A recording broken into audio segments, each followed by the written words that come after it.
ਅੱਛਾ, ਮੈਨੂੰ ਇਹ ਦੱਸੋ ਕਿ ਜਿਹੜਾ ਮਿਜ਼ਾਜ ਵਿੱਚ ਤੁਹਾਡੇ ਇੰਨਾ ਇੱਕ ਤਹੱਮੁਲ, ਸਬਰ, ਬੜੇ ਸੁਭਾਅ ਨਾਲ ਗੱਲ ਕਰਨਾ, ਇਹ ਕਿੱਥੋਂ ਆਇਆ ਹੈ? ਪਤਾ ਨਹੀਂ ਕਦੇ ਲੱਭਿਆ ਨਹੀਂ। ਹੋ ਸਕਦਾ ਹੈ ਕਿ ਅੰਮਾ ਹੋਰਾਂ ਤੋਂ ਆਇਆ ਹੋਏ, ਮੇ ਵੀ। ਮੇਰੇ ਖਿਆਲ 'ਚ ਇਹ ਬੰਦੇ ਦੀ ਸ਼ਖਸੀਅਤ ਜਿਹੜੀ ਹੈ ਉਹ 2 3 4 5 ਚੀਜ਼ਾਂ ਤੋਂ ਮਿਲ ਕੇ ਹੀ ਬਣਦੀ ਹੈ। ਹੂੰ। ਇੱਕ ਤੇ ਮਾਂ ਪਿਓ ਠੀਕ ਹੈ, ਘਰ ਤੋਂ ਜ਼ਰੂਰ ਅਸਰ ਪੈਂਦਾ। ਫਿਰ ਕੁਝ ਉਸਤਾਦ ਜਿਹੜੇ ਹੁੰਦੇ ਨੇ ਤੁਹਾਡੇ ਸਕੂਲ ਦੇ ਇਬਤਦਾਈ ਜ਼ਮਾਨੇ ਦੇ, ਫਿਰ ਜਦੋਂ ਤੁਸੀਂ ਥੋੜ੍ਹੇ ਜਿਹੇ ਆਪਣੇ ਪਰਪੁਰਜ਼ੇ ਕੱਢਦੇ ਹੋ ਅਤੇ ਤੁਹਾਡੇ ਇਰਦ ਗਿਰਦ ਜਿਹੜੇ ਤੁਹਾਨੂੰ ਲੋਕ ਮਿਲਦੇ ਨੇ। ਮੇਰੇ 'ਤੇ ਸ਼ਾਇਦ ਬਹੁਤ ਜ਼ਿਆਦਾ ਅਸਰ ਜਿਹੜਾ ਸੀ ਉਹ ਇਹ ਜਿਹੜੀ ਜਿਸ ਗੱਲ ਦਾ ਤੁਸੀਂ ਜ਼ਿਕਰ ਕਰ ਰਹੇ ਹੋ, ਇਹ ਸ਼ਾਇਦ ਮੈਂ ਖਵਾਜਾ ਮਸੂਦ ਸਾਹਿਬ ਕੋਲੋਂ ਬਹੁਤ ਸਿੱਖਿਆ। ਅੱਛਾ। ਉਹਨਾਂ ਤੋਂ ਮੁਤਾਸਰ ਹੋਇਆ ਮੈਂ। ਅੱਛਾ। ਜਦੋਂ ਮੈਂ ਮੁਤਾਸਰ ਹੋ ਰਿਹਾ ਸੀ ਉਦੋਂ ਨਹੀਂ ਸੀ ਪਤਾ ਕਿ ਮੈਂ ਉਹਨਾਂ ਤੋਂ ਮੁਤਾਸਰ ਹੋ ਰਿਹਾ, ਲੇਕਿਨ ਕਿਧਰੇ ਉਹਨਾਂ ਦੀ ਇਹ ਜਿਹੜੀ ਸੀ ਖੂਬੀ ਜਿਹੜੀ ਸੀ ਇਹ, ਮਿਸਾਲ ਦੇ ਤੌਰ 'ਤੇ ਇੱਕ ਸਾਡੇ ਕਾਲਜ ਵਿੱਚ ਹੁੰਦਾ ਸੀ ਹਾਊਸ ਆਫ ਕਾਮਨਸ, ਜਿਹਦੇ 'ਚੋਂ ਇੱਕ ਪਾਰਲੀਮੈਂਟ ਬਣ ਜਾਂਦੀ ਸੀ, leader of the house, leader of the opposition, ਇੱਕ ਰੈਜ਼ੋਲੂਸ਼ਨ ਆਉਂਦਾ ਸੀ, ਉਹਦੇ 'ਤੇ ਡਿਬੇਟ ਹੁੰਦੀ ਸੀ। ਉਹ ਖਾਜਾ ਸਾਹਿਬ ਮੈਨੇਜ ਕਰਦੇ ਹੁੰਦੇ ਸੀ। ਅਤੇ ਇੱਕ ਦਫਾ ਖਾਜਾ ਸਾਹਿਬ ਖੁਦ ਨਹੀਂ ਆਏ, ਸਿਰਫ ਲੜਕੇ ਸਨ ਫਸਟ ਈਅਰ ਤੋਂ ਲੈ ਕੇ ਤੇ MA ਤੱਕ ਦੇ। ਵਾਹਵਾ ਇੰਟਰਸਟ ਲੈਂਦੇ ਸਨ, ਦਿਲਚਸਪੀ ਲੋਕ ਉਹਦੇ 'ਚ, ਕੋਈ 150 200 ਲੋਕ ਮੁੰਡੇ ਆ ਜਾਂਦੇ ਹੁੰਦੇ ਸਨ। ਕਿਸੇ ਇੱਕ ਨੇ ਖਾਜਾ ਸਾਹਿਬ ਦੇ ਬਾਰੇ 'ਚ ਕੋਈ ਲਤੀਫਾ ਸੁਣਾਇਆ, ਕਿਸੇ ਦੂਸਰੇ ਨੇ ਕੋਈ ਉਸ ਤੋਂ ਲਤੀਫੇ ਤੋਂ ਜ਼ਰਾ ਅੱਗੇ ਵੱਧ ਕੇ ਖਾਜਾ ਸਾਹਿਬ ਦੇ ਬਾਰੇ 'ਚ ਕੋਈ ਗੁਫ਼ਤਗੂ ਕੀਤੀ, ਤੀਸਰੇ ਨੇ ਕੋਈ, ਉਹ ਇਸ ਹੱਦ ਤੱਕ ਕਿ ਉਹ ਗੁਫ਼ਤਗੂ ਡਿਬੇਟ ਇੱਕ ਪਾਸੇ ਰਹਿ ਗਈ ਔਰ ਖਾਜਾ ਸਾਹਿਬ ਦੀ ਸ਼ਖਸੀਅਤ ਜਿਹੜੀ ਉਹ ਇੱਕ ਮੁਤਾਲਾ ਬਣ ਗਈ। ਅਤੇ ਪਤਾ ਨਹੀਂ ਉਸੇ ਦੌਰਾਨ ਮੈਨੂੰ ਕੁਝ ਸੁੱਝੀ, ਮੈਂ ਖਲੋ ਗਿਆ, ਮੈਂ ਕਿਹਾ ਕਿ ਖਾਜਾ ਜਿਹੜਾ ਉਹ ਬੜਾ ਐਵੇਂ ਹੋਵੇ, ਉਹ ਯਾਨੀ ਭੈੜਾ ਆਦਮੀ, ਅਤੇ ਤੁਸੀਂ ਉਹਦੇ ਬਾਰੇ ਗੱਲਾਂ ਕਰ ਰਹੇ ਹੋ ਅਤੇ ਮੈਂ ਤੁਹਾਨੂੰ ਦੱਸਣਾ ਇੱਥੇ ਲੁਕਿਆ ਜਾਂ ਕਿਧਰੇ ਤੇ ਸੁਣ ਰਿਹਾ ਤੁਹਾਡੀ। ਹੁਣ ਇਹ ਗੱਲ ਮੈਂ ਕਰ ਰਿਹਾ ਇਸ ਵਾਸਤੇ ਨਹੀਂ ਕਿ ਮੈਨੂੰ ਪਤਾ ਕਿ ਖਾਜਾ ਸਾਹਿਬ ਕਿਧਰੇ ਸੁਣਦੇ, ਮੈਂ ਮੁੰਡਿਆਂ ਦਾ ਤਰਾਹ ਕੱਢਣ ਵਾਸਤੇ ਆਪਣੇ ਨੂੰ ਸ਼ਰਾਰਤ ਕਰ ਰਿਹਾ। ਅੱਛਾ। ਦੂਸਰੇ ਦਿਨ ਮੈਨੂੰ ਖਾਜਾ ਸਾਹਿਬ ਨੇ ਆਪਣੇ ਦਫ਼ਤਰ ਬੁਲਾਇਆ। ਮੈਨੂੰ ਕਹਿੰਦੇ ਨੇ ਕਿ ਮੈਂ ਤੇਰੇ ਕੋਲੋਂ ਮਾफ़ੀ ਮੰਗਣੀ ਸੀ, ਤਾਂ ਮੈਂ ਤੈਨੂੰ ਦਫ਼ਤਰ ਬਣਾਇਆ। ਹੁਣ ਮੇਰੇ ਕਾਲਜ ਦਾ ਪ੍ਰਿੰਸੀਪਲ ਹੈ। ਅੱਛਾ।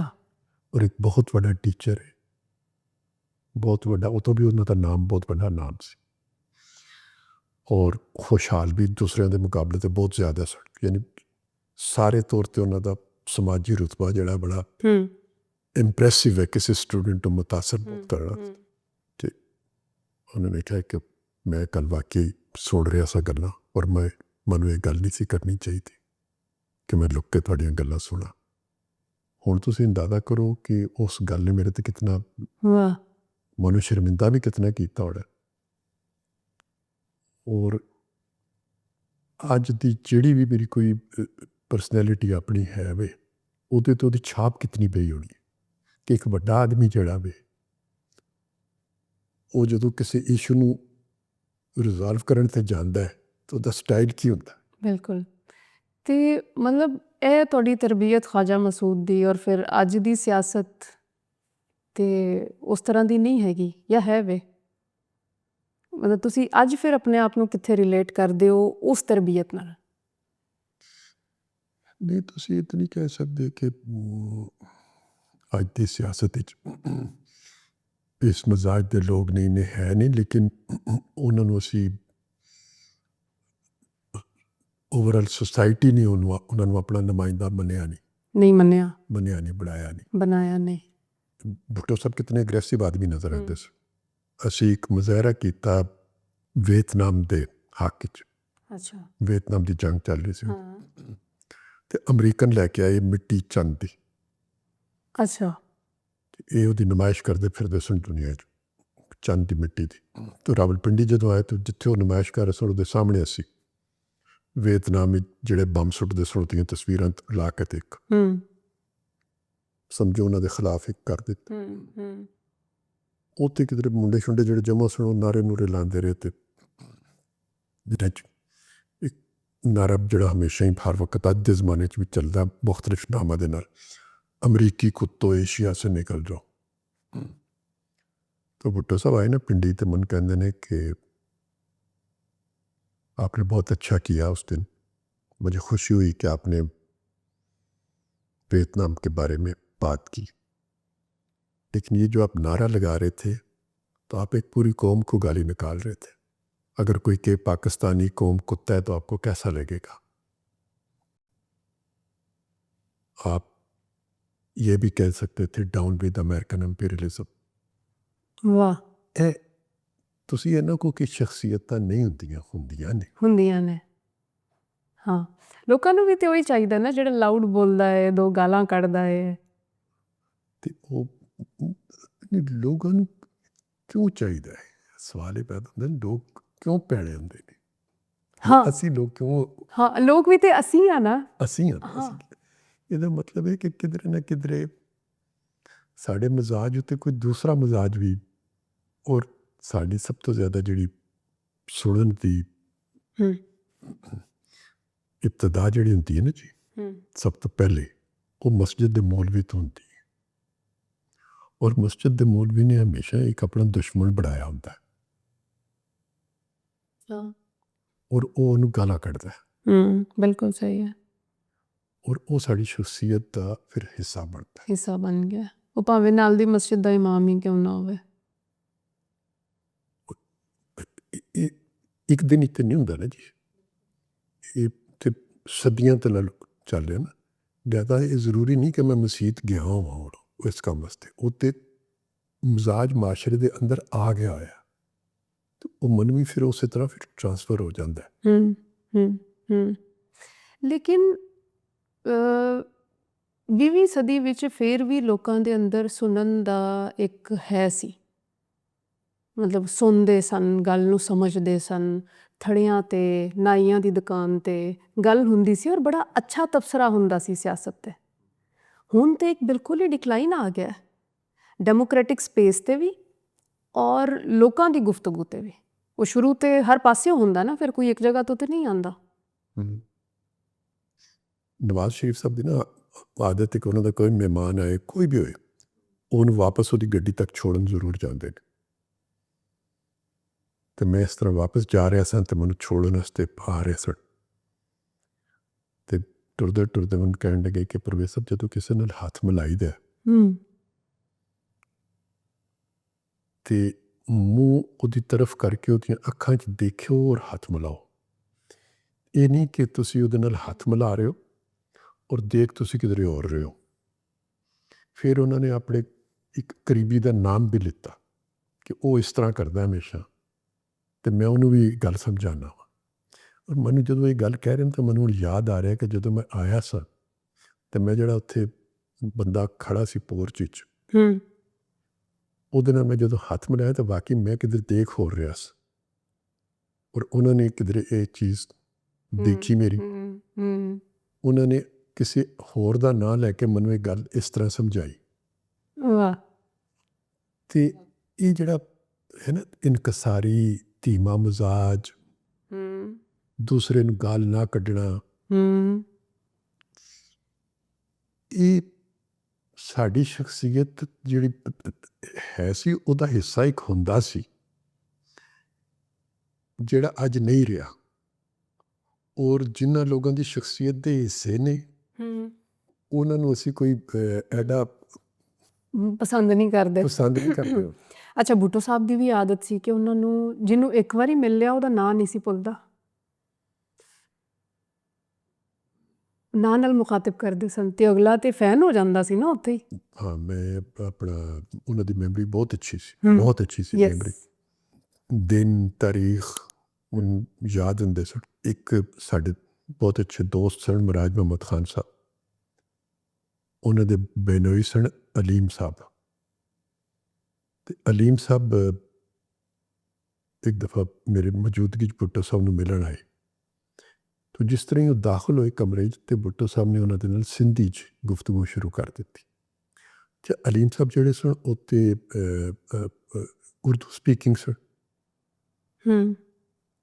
ਮੈਂ ਵੀ ਉਹਨਾਂ ਨੂੰ ਕਦੀ ਸਿੰਧੀ ਬੋਲਦੇ ਨਹੀਂ ਸੀ ਦੇਖਿਆ। तो बाद में मैं उन्होंने पूछा, वो अलीम भाई आप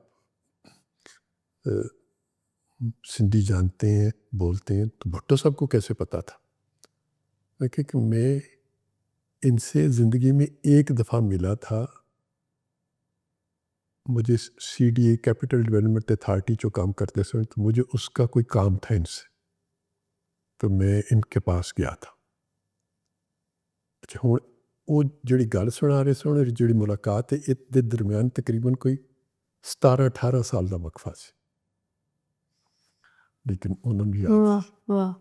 ਹਾਂ, ਲੇਕਿਨ ਲੀਡਰ ਹੋਣ ਵਿੱਚ ਮੇਰਾ ਖਿਆਲ ਹੈ ਕੁਆਲਿਟੀ ਹੁੰਦੀ ਹੈ ਤੇ ਬੰਦਾ ਲੀਡਰ ਬਣਦਾ ਹੈ। ਜੀ ਹਾਂ, ਲੀਡਰ ਹੁੰਦੇ ਕੁਝ ਮਸਾਲੇ ਨੇ, ਉਹਨਾਂ 'ਚੋਂ ਇੱਕ ਹੈ। ਅਤੇ ਅੱਛਾ, ਅਸੀਂ ਗੱਲ ਕਰਦੇ ਹਾਂ ਨਾ ਕਿ ਬਰਦਾਸ਼ਤ ਸੀ, ਹੁਣ ਨਹੀਂ ਹੈ। ਇਹ ਜਿਹੜਾ ਵਿਚਕਾਰ ਦਾ ਵਕਫਾ ਹੈ ਕਿ ਉਹ ਕਿਉਂ ਨਹੀਂ ਹੈ, ਕਿਵੇਂ, ਕੀ ਹੋਇਆ?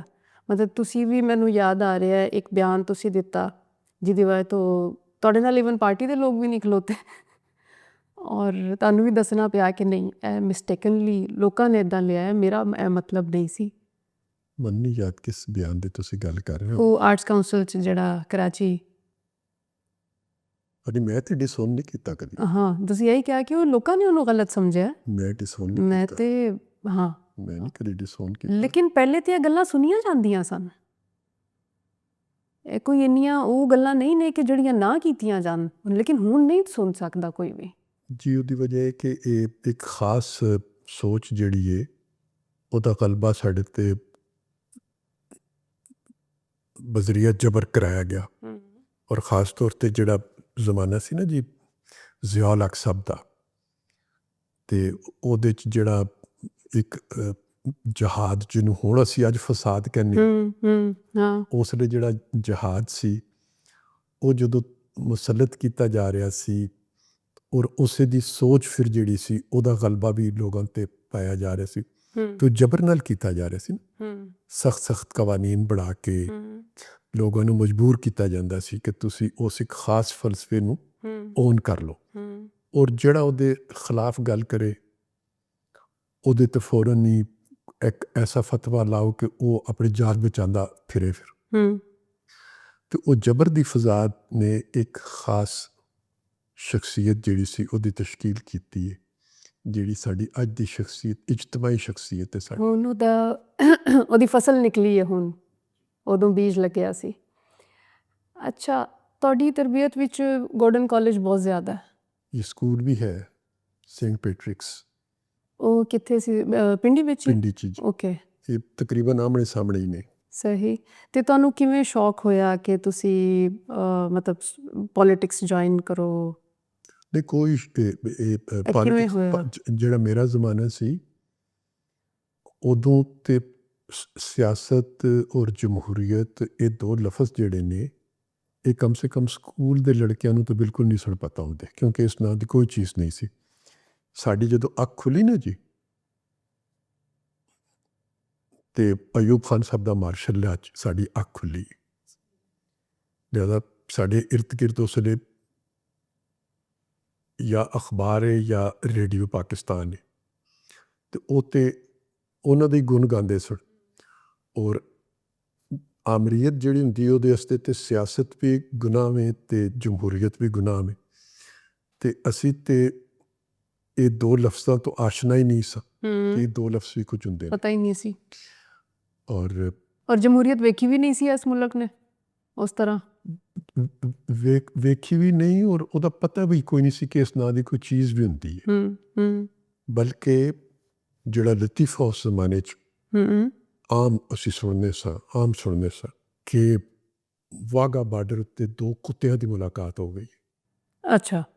ਇੱਕ ਪਾਕਿਸਤਾਨ ਵੱਲੋਂ ਉੱਧਰ ਜਾ ਰਿਹਾ ਸੀ ਅਤੇ ਇੱਕ ਹਿੰਦੁਸਤਾਨ ਵੱਲੋਂ ਉੱਧਰੋਂ ਆਇਆ ਸੀ, ਅਤੇ ਉਹਨਾਂ ਦੋਨਾਂ ਦੇ ਦਰਮਿਆਨ ਜਿਹੜੀ ਗੁਫ਼ਤਗੂ ਹੋਈ ਕਿ ਹਿੰਦੁਸਤਾਨ ਵਾਲਾ ਜਿਹੜਾ ਕੁੱਤਾ ਵੇ ਉਹ ਬਹੁਤ ਲਾਗਰ ਹੈ ਔਰ ਕਮਜ਼ੋਰ ਹੈ, ਔਰ ਜਿਹੜਾ ਪਾਕਿਸਤਾਨ ਵਾਲੇ ਪਾਸੇ ਦਾ ਕੁੱਤਾ ਵੇ ਉਹ ਬੜਾ ਸਿਹਤਮੰਦ ਹੈ, ਤਵਾਨਾ ਵੇ, ਅਤੇ ਉਹ ਤਾਨੇ ਦੇ ਰਹੇ ਨੇ ਕਿ ਤੇਰੇ ਮੁਲਕ 'ਚ ਤਾਂ ਖਾਣ ਨੂੰ ਕੁਝ ਨਹੀਂ ਮਿਲਦਾ।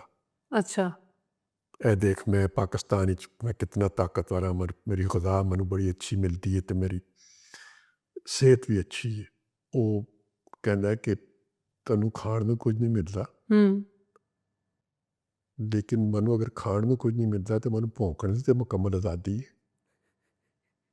ਤੇ ਤੇਰੇ ਤੇ ਗਲੇ 'ਚ ਪੱਟਾ ਪਿਆ ਹੋਇਆ, ਤੂੰ ਤੇ ਪਾਬੰਦੀਆਂ 'ਚ ਉਹਦੇ ਗਲੇ 'ਚ ਪੱਟਾ ਤੇ ਇਸ ਤਰ੍ਹਾਂ ਦੇ ਤੇ ਅਸੀਂ ਲਤੀਫੇ ਸੁਣਦੇ ਹੁੰਦੇ ਸੀ। ਅੱਛਾ ਵਾਹ ਸਹੀ ਹੈ ਅਗਰ ਜਮਹੂਰੀਅਤ 'ਚ ਖਾਣ ਨੂੰ ਕੁਝ ਨਹੀਂ ਮਿਲਦਾ, ਠੀਕ ਹੈ ਜਿਹੜੀ ਗੱਲ ਸਮਝਾਈ ਜਾਂਦੀ ਸੀ ਲਤੀਫੇ ਦੀ ਜ਼ੁਬਾਨ 'ਚ ਉਹੀ ਸਮਝਾਈ ਜਾਂਦੀ ਸੀ ਕਿ ਅਗਰ ਤੁਹਾਡੇ ਕੋਲ ਜਮਹੂਰੀਅਤ ਨਹੀਂ ਹੈ ਤੇ ਤੁਹਾਨੂੰ ਇਹਦੇ ਤੇ ਪਰੇਸ਼ਾਨ ਨਹੀਂ ਹੋਣਾ ਚਾਹੀਦਾ, ਤੁਹਾਨੂੰ ਖਾਣਾ ਪੀਣਾ ਤੇ ਅੱਛਾ ਖਾਣਾ ਮਿਲਦਾ ਪੀਣਾ ਹੈ। ਮਿਲ ਰਿਹਾ ਹੈ ਇਹ ਉਹੀ ਹੈ, ਇੱਕ ਸਟਰੀਟ ਡੌਗ ਔਰ ਇੱਕ ਜਿਹੜਾ ਘਰ ਬੰਨਿਆ ਹੁੰਦਾ ਲੈਬਰਾਡੋਰ ਤੇ ਇਸ ਵਾਸਤੇ ਇਹ ਜਮਹੂਰੀਅਤ ਨਾਲ ਦੀ ਤਾਂ ਕੋਈ ਚੀਜ਼, ਸਿਆਸਤਦਾਨ ਦੀ ਤਾਂ ਕਿਸੇ ਚੀਜ਼ ਦਾ ਪਤਾ ਹੀ ਨਹੀਂ ਸੀ।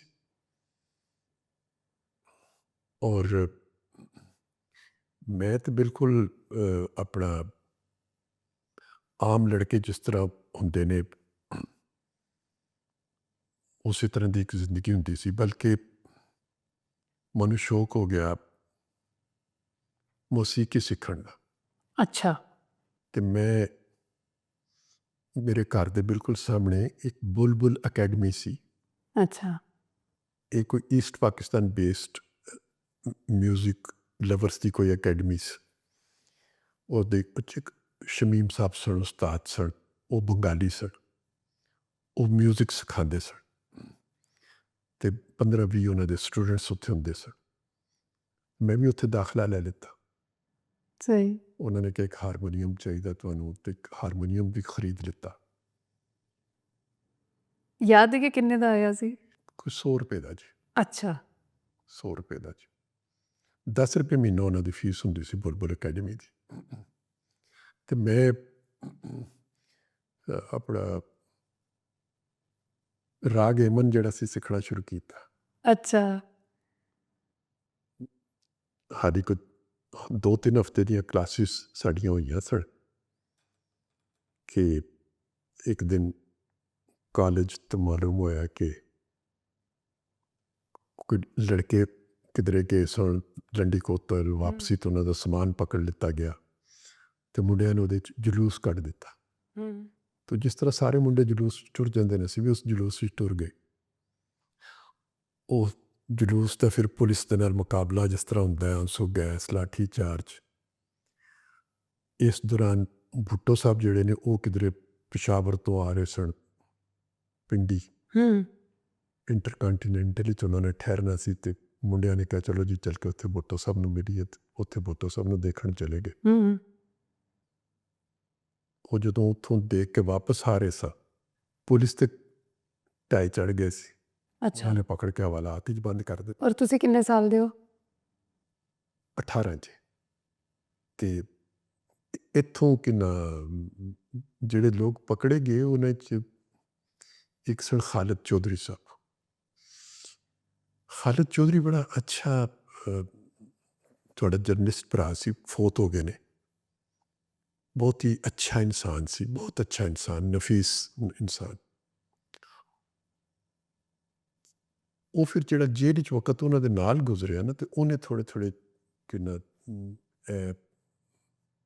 ਅੱਛਾ ਕਿੰਨਾ ਟਾਈਮ ਜੇਲ੍ਹ ਵਿੱਚ ਰਹੇ? ਉਹ ਕੋਈ 2-2.5 ਮਹੀਨੇ ਸਨ ਜੀ। ਤੇ ਉਹ ਸਮਝੋ ਕਿ ਇੱਕ ਜ਼ਿੰਦਗੀ 'ਚ ਮੋੜ ਸਾਬਤ ਹੋਈ ਫਿਰ ਉਹ। ਇਹ ਇੱਕ ਹਾਦਸਾ ਜਿਹੜਾ ਹੋਇਆ ਸੀ ਇਸ ਦੇ ਨਤੀਜੇ 'ਚ ਇਹ ਤਬਦੀਲੀ ਜਿਹੜੀ ਮੇਰੇ ਫਿਰ ਅੰਦਰ ਆਈ। ਤੇ ਜੇਲ੍ਹ ਵਿੱਚ ਟਾਈਮ ਕਿੱਦਾਂ ਲੰਘਦਾ ਸੀ ਉਦੋਂ 18 ਸਾਲ ਦੇ ਮੁੰਡੇ ਦਾ? ਤੁਸੀਂ 8-10 ਲੜਕੇ ਸਨ 'ਚ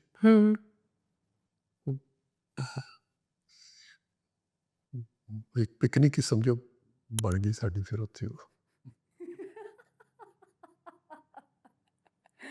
ਸਹੀ। ਤੇ ਕੋਈ ਕਿਤਾਬਾਂ ਵਗੈਰਾ ਪੜ੍ਹਦੇ ਸੋ? ਸ਼ੌਕ ਹੈ ਸੀ? ਸੌਰੀ ਮਿਊਜ਼ਿਕ ਉੱਥੇ ਹੀ ਰਹਿ ਗਿਆ? ਫਿਰ ਤਾਂ ਜਦੋਂ ਮੈਂ ਵਾਪਸ ਆਇਆ ਨਾ ਜੀ, ਤੇ ਫਿਰ ਤੋਂ ਇੱਕ ਐਜੀਟੇਸ਼ਨ ਸ਼ੁਰੂ ਸੀ। ਉਹ ਕੋਈ 1.5-2 ਸਾਲ ਐਜੀਟੇਸ਼ਨ ਚੱਲਦਾ ਰਿਹਾ, ਫਿਰ ਉਹਦੇ ਨਤੀਜੇ 'ਚ ਮਾਰਸ਼ਾਅੱਲਾ ਲੱਗ ਗਿਆ। ਤੇ ਤੁਹਾਡੇ ਘਰ ਵਾਲਿਆਂ ਤੁਹਾਨੂੰ ਕੁਝ ਨਹੀਂ ਕਿਹਾ ਜੇਲ੍ਹ ਜਾਣ ਤੇ? ਨਹੀਂ, ਜ਼ਾਹਿਰ ਹੈ ਕਿ ਘਰ ਵਾਲੇ ਕੋਈ ਐਸਾ ਕਾਰਨਾਮਾ ਤਾਂ ਨਹੀਂ ਸੀ ਕਿ ਘਰ ਵਾਲੇ ਦੇ ਤੇ ਖੁਸ਼ ਹੁੰਦੇ। ਔਰ ਫਿਰ ਇੱਕ ਐਸਾ ਘਰ ਜਿਹੜਾ ਕਿ ਬਿਲਕੁਲ ਇਹਨਾਂ ਚੀਜ਼ਾਂ ਤੋਂ ਲਾ ਤਲਕ ਸੀ, ਕੋਈ ਤਲਕ ਨਹੀਂ ਸੀ ਇਹਨਾਂ ਚੀਜ਼ਾਂ ਦੇ ਨਾਲ।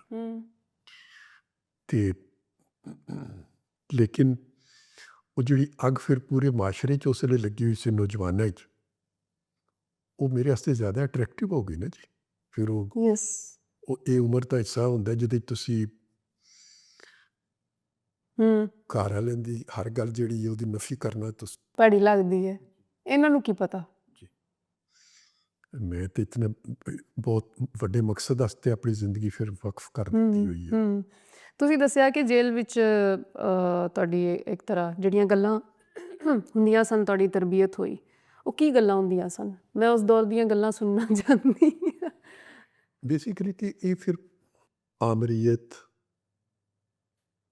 ਦੇ ਕੀ ਨੁਕਸਾਨਾਤ ਨੇ, ਮੁਲਕਾਂ ਨੂੰ ਕਿਸ ਤਰ੍ਹਾਂ ਤਬਾਹ ਬਰਬਾਦ ਕਰਦੀ ਹੈ, ਜਮਹੂਰੀਅਤ ਦਾ ਖੂਬੀਆਂ ਕੀ ਨੇ। ਔਰ ਕੋਈ ਹੀਰੋ ਦੱਸਿਆ ਜਾਂਦਾ ਸੀ?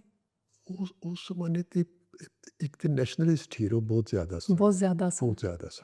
ਤੁਹਾਡਾ ਹੀਰੋ ਕਿਹੜਾ ਰਿਹਾ? ਔਰ ਉਹ ਮੇਰਾ ਉਸ ਲਈ ਇਸ ਤਰ੍ਹਾਂ ਦਾ ਤਾਂ ਕੋਈ ਹੀਰੋ ਨਹੀਂ ਸੀ, ਲੇਕਿਨ ਪਸੰਦੀਦਗੀ ਬਹੁਤ ਸਾਰੀ ਜਿਹੜੇ ਐਸੇ ਲੋਕ ਸਨ ਜਿਨ੍ਹਾਂ ਨੇ ਫਰੀडम ਸਟਰਗਲ ਜਿਹੜੀ ਹੈ ਉਹਦੇ 'ਚ ਹਿੱਸਾ ਲਿੱਤਾ, ਉਹ ਚੰਗੇ ਲੱਗਣੇ ਸ਼ੁਰੂ ਹੋ ਗਏ। ਮਸਲਨ ਹੋ ਚੀ ਮਿਨ ਬਹੁਤ ਉਸ ਜ਼ਮਾਨੇ 'ਚ ਮੇਰਾ ਉਹਨਾਂ ਦੀ ਸ਼ਖਸੀਅਤ ਤੋਂ ਮੈਂ ਬੜਾ ਮੁਤਾਸਰ ਸਾਂ, ਹੋ ਚੀ ਮਿਨ ਦੀ ਸ਼ਖਸੀਅਤ ਤੋਂ। ਬਲਕਿ ਟੈਲੀਵਿਜ਼ਨ ਦੇ ਉੱਤੇ ਇੱਕ ਡਿਬੇਟ ਹੋਈ, PTV 'ਤੇ ਇੱਕ ਡਿਬੇਟ ਹੋਈ, ਤਾਂ ਕਾਲਜਾਂ ਦੇ ਮੁੰਡੇ ਕੁੜੀਆਂ ਉਹਦੇ 'ਚ ਸ਼ਾਮਿਲ ਸਨ, ਅਤੇ ਮੇਰੇ ਕਾਲਜ ਵੱਲੋਂ ਮੈਨੂੰ ਭੇਜਿਆ ਗਿਆ।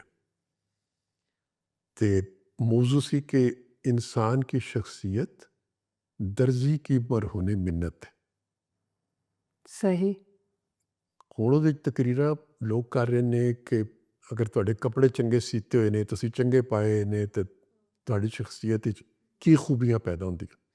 ਮੇਰੀ ਵਾਰੀ ਆਈ ਤਾਂ ਮੈਂ ਕਿਹਾ ਜੀ ਮੈਂ ਤਾਂ ਇਹਦੀ ਮੁਖਾਲਫਤ ਕਰਾਂਗਾ। ਇਨਸਾਨ ਦੀ ਸ਼ਖਸੀਅਤ ਉਹਦੀ ਦਰਜੀ ਦੀ ਮਰਹੂਨੇ ਮਿੰਨਤ ਨਹੀਂ ਹੈ। ਇਨਸਾਨ ਦੀ ਸ਼ਖਸੀਅਤ ਇਸ ਚੀਜ਼ ਦੀ ਮੁਹਤਾਜ ਹੈ ਕਿ ਉਹ ਕੀ ਕਿਰਦਾਰ ਅਦਾ ਕਰਦਾ ਹੈ।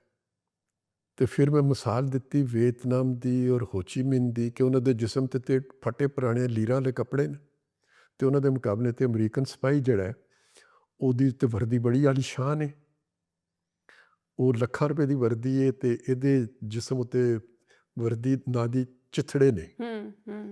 ਲੇਕਿਨ ਅੱਜ ਪੂਰੀ ਦੁਨੀਆ ਇਹਨੂੰ ਉਹਨੂੰ ਹੀਰੋ ਮੰਨਦੀ ਹੈ ਔਰ ਉਹਨਾਂ ਨੂੰ ਵਿਲਨ ਮੰਨਦੀ ਹੈ। ਅਤੇ ਮੈਂ ਉਹ ਡਿਬੇਟ ਜਿੱਤ ਗਿਆ।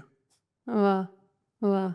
ਹਾਂ, ਅਤੇ ਉਸ ਦੌਰ 'ਚ ਇੱਕ ਬੜਾ ਰੋਮਾਂਸ ਸੀ ਵੀਅਤਨਾਮ ਦੇ ਵਾਸਤੇ, ਪੂਰੀ ਦੁਨੀਆ ਵਿੱਚ ਹੀ, ਈਵਨ ਅਮਰੀਕਾ ਵਿੱਚ ਕਿਵੇਂ ਲੋਕੀ ਬਾਹਰ ਨਿਕਲੇ। ਸਭ ਤੋਂ ਵੱਡੇ ਜਲੂਸ ਜਿਹੜੇ ਸਨ ਉਹ ਉੱਥੇ ਨਿਕਲੇ ਜਿਹੜੇ ਵੀਅਤਨਾਮ, ਜਿਨ੍ਹਾਂ ਦੀਆਂ ਫੌਜਾਂ ਵੀਅਤਨਾਮ ਦੀ ਆਜ਼ਾਦੀ ਨੂੰ ਖ਼ਤਮ ਕਰਨ ਵਾਸਤੇ ਲੜ ਰਹੀਆਂ ਸੀ। ਉਹਨਾਂ ਮੁਲਕਾਂ ਦੇ ਨੌਜਵਾਨਾਂ ਨੇ ਸਭ ਤੋਂ ਜ਼ਿਆਦਾ ਐਜੀਟੇਸ਼ਨ ਕੀਤਾ। ਯੂਰਪ ਦੇ ਹਰ ਸ਼ਹਿਰ ਵਿੱਚ ਵੀ, ਅਮਰੀਕਾ ਦੇ ਹਰ ਸ਼ਹਿਰ ਵਿੱਚ ਵੀ ਵੀਅਤਨਾਮ ਦੀ ਜੰਗ ਹੋਈ। ਯੈਸ। ਅੱਛਾ, ਬੜਾ ਆਈਡੀਅਲਿਜ਼ਮ ਦਾ ਜ਼ਮਾਨਾ ਨਹੀਂ ਸੀ ਤੁਹਾਡਾ?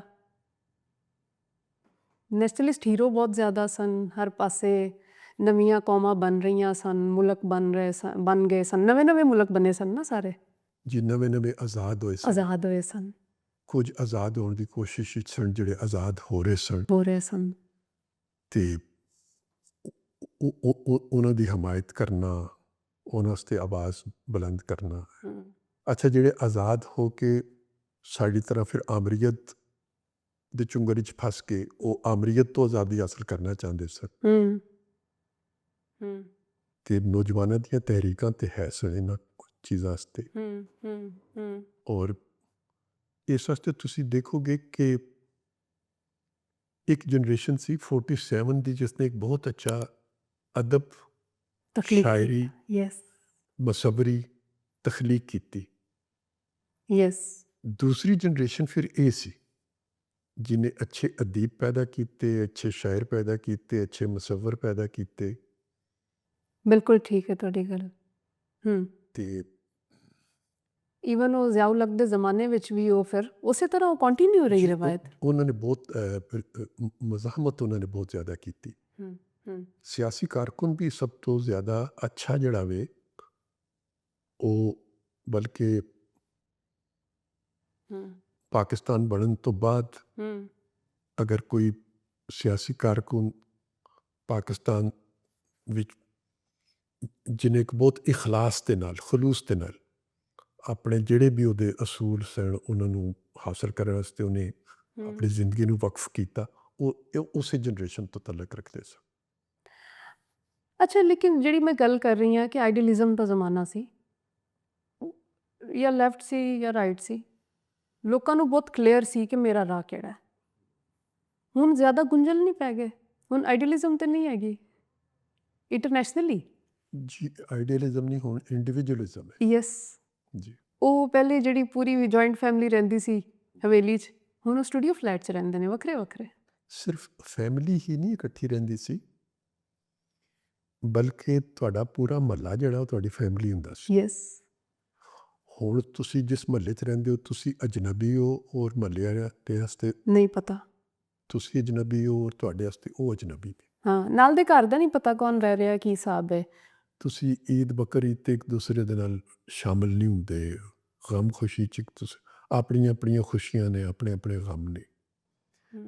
ਪ੍ਰਾਹੁਣੇ ਜਿਹੜੇ ਨੇ ਉਹ ਦੂਰ ਦਰਾਜ਼ ਤੋਂ ਤੁਹਾਡੇ ਕੋਲ ਆ ਰਹੇ ਹੁੰਦੇ ਨੇ, ਤੁਸੀਂ ਵੀ ਦੂਰ ਦਰਾਜ਼ ਆਪਣੇ ਪੁਰਾਣਿਆਂ ਕੋਲ ਮਿਲਣ ਜਾ ਰਹੇ ਹੁੰਦੇ। ਹਾਂ ਹਾਂ, ਯਾਨੀ ਤੁਹਾਡਾ ਜਗਰਾਫੀਆ ਬਦਲ ਗਿਆ ਨਾ, ਤਲਕਾਤ ਦੀ ਨੋਈਅਤ ਤੇ ਉਹੀ ਜੀ। ਤੇ ਪਹਿਲੇ ਜਿਹੜਾ ਰਿਵਾਜ ਸੀ ਕਿ ਰਹਿਣ ਜਾਂਦੇ, ਕਿਧਰੇ ਪ੍ਰਾਹੁਣੇ ਜਾਂਦੇ ਸੀ ਤਾਂ ਮਤਲਬ 10 ਦਿਨ ਰਹਿਣਾ ਹੈ, ਉਹ ਵੀ ਖਤਮ ਹੋ ਗਿਆ। ਲੋਕੀ ਜਾਂਦੇ ਨੇ, ਚਾਹ ਪੀਤੀ, ਬਹੁਤ ਮੁਸ਼ਕਿਲ ਖਾਣਾ ਖਾਧਾ, ਉੱਠ ਕੇ ਆ ਗਏ। ਬਲਕਿ ਹੁਣ ਇੱਕ ਦੂਸਰੇ ਨੂੰ ਅਸੀਂ ਹੋਟਲਾਂ 'ਚ ਬੁਲਾਉਂਦੇ ਹਾਂ ਐਗਜ਼ੈਕਟਲੀ, ਕਿ ਸ਼ਾਮੀ ਤੁਸੀਂ ਫਲਾਣੇ ਹੋਟਲ 'ਚ ਆ ਜਾਣਾ। ਹਾਂ ਹਾਂ, ਘਰਾਂ ਵਾਲਾ ਮੁੱਕ ਗਿਆ ਹਿਸਾਬ ਕਿਤਾਬ। ਯੈਸ, ਤੇ ਕਿੰਨਾ ਇੱਕ ਤੁਸੀਂ ਇੱਕ ਹੋਰ ਐਕਸਟ੍ਰੀਮ ਵੇਖੀ, ਹੁਣ ਇੱਕ ਦੂਜੀ ਵੇਖ ਰਹੇ ਹੋ। ਉਹਦੇ ਵਿੱਚ ਆਪਣੇ ਆਪ ਨੂੰ ਕੈਸਾ ਲੱਗਦਾ ਤੁਹਾਨੂੰ? ਤਨਹਾਈ ਮਹਿਸੂਸ ਹੁੰਦੀ ਹੈ, ਹੁੰਦੀ ਹੈ। ਬਿਲਕੁਲ ਤਨਹਾਈ ਮਹਿਸੂਸ ਹੁੰਦੀ ਹੈ। ਜਿਹੜੀ ਅਪਨਾਈਅਤ ਹੁੰਦੀ ਸੀ ਨਾ, ਮਸਲਨ ਮੇਰੀ ਵੱਡੀ ਭੈਣ ਸੀ, ਫੌਤ ਹੋ ਗਏ ਨੇ।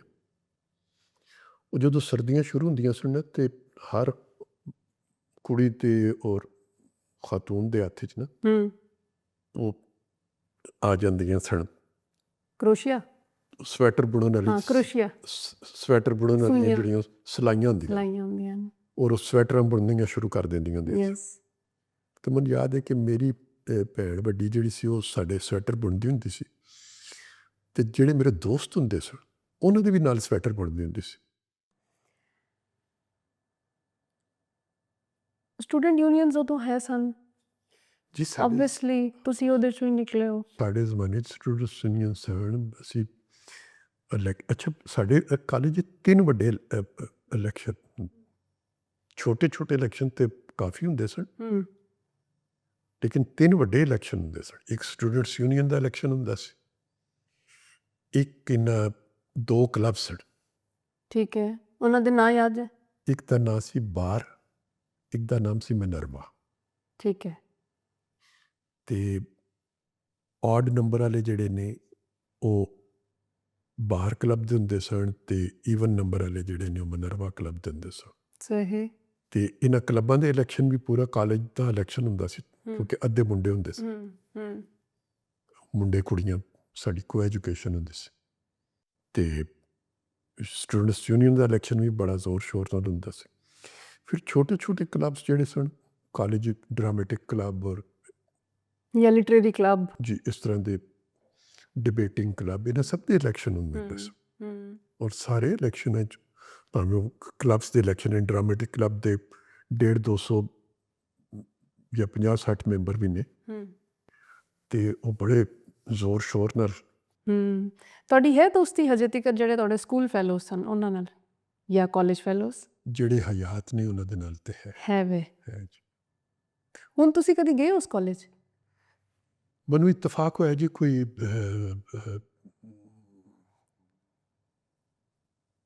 7-8 ਮਹੀਨੇ ਪਹਿਲੇ ਜਾਣ ਦਾ। ਅੱਛਾ। ਔਰ ਅੱਜ ਤੱਕ ਮੈਂ ਅਫਸੋਸ ਕਰਨਾ ਕਿ ਮੈਂ ਕਿਉਂ ਗਿਆ। ਹਾਂ ਹਾਂ। ਅੱਛਾ, ਉਹ ਸਟੂਡੈਂਟ ਯੂਨੀਅਨਸ ਜਿਹੜੀਆਂ ਸਨ ਉਹ ਬੇਸਿਕਲੀ ਸਿਆਸਤ ਦੀਆਂ ਪਨੀਰੀਆਂ ਸਨ। ਸਟੂਡੈਂਟਸ ਯੂਨੀਅਨ ਦਾ ਹੋਣਾ ਵੀ ਜਿਹੜਾ ਸੀ ਨਾ, ਉਹ ਵੀ ਤੁਹਾਨੂੰ ਗੁਫ਼ਤਗੂ ਐਗਜ਼ੈਕਟਲੀ ਕਰਨ ਦਾ ਸਲੀਕਾ ਜਿਹੜਾ ਨਾ ਸਮਝਾਉਂਦਾ ਸੀ, ਡਾਇਲੌਗ ਕਿਵੇਂ ਕਰਨਾ ਜੀ, ਕਿਉਂਕਿ ਤੁਸੀਂ ਆਪਣੇ ਮੁਖਾਲਿਫ ਦੇ ਨਾਲ ਵੀ ਡਾਇਲੌਗ ਕਰਨਾ ਹੈ। ਯੈਸ। ਔਰ ਫਿਰ ਤੁਸੀਂ ਚੱਲ ਕੇ ਵੋਟ ਮੰਗਣਾ ਹੈ ਲੋਕਾਂ ਕੋਲੋਂ, ਤੇ ਵੋਟ ਮੰਗਣ ਵਾਸਤੇ ਤੁਹਾਨੂੰ ਇੱਕ ਬੜੀ ਅੱਛੀ ਯੈਸ। ਲਹਿਜਾ, ਅੱਛੀ ਜ਼ੁਬਾਨ ਚਾਹੀਦੀ ਹੈ।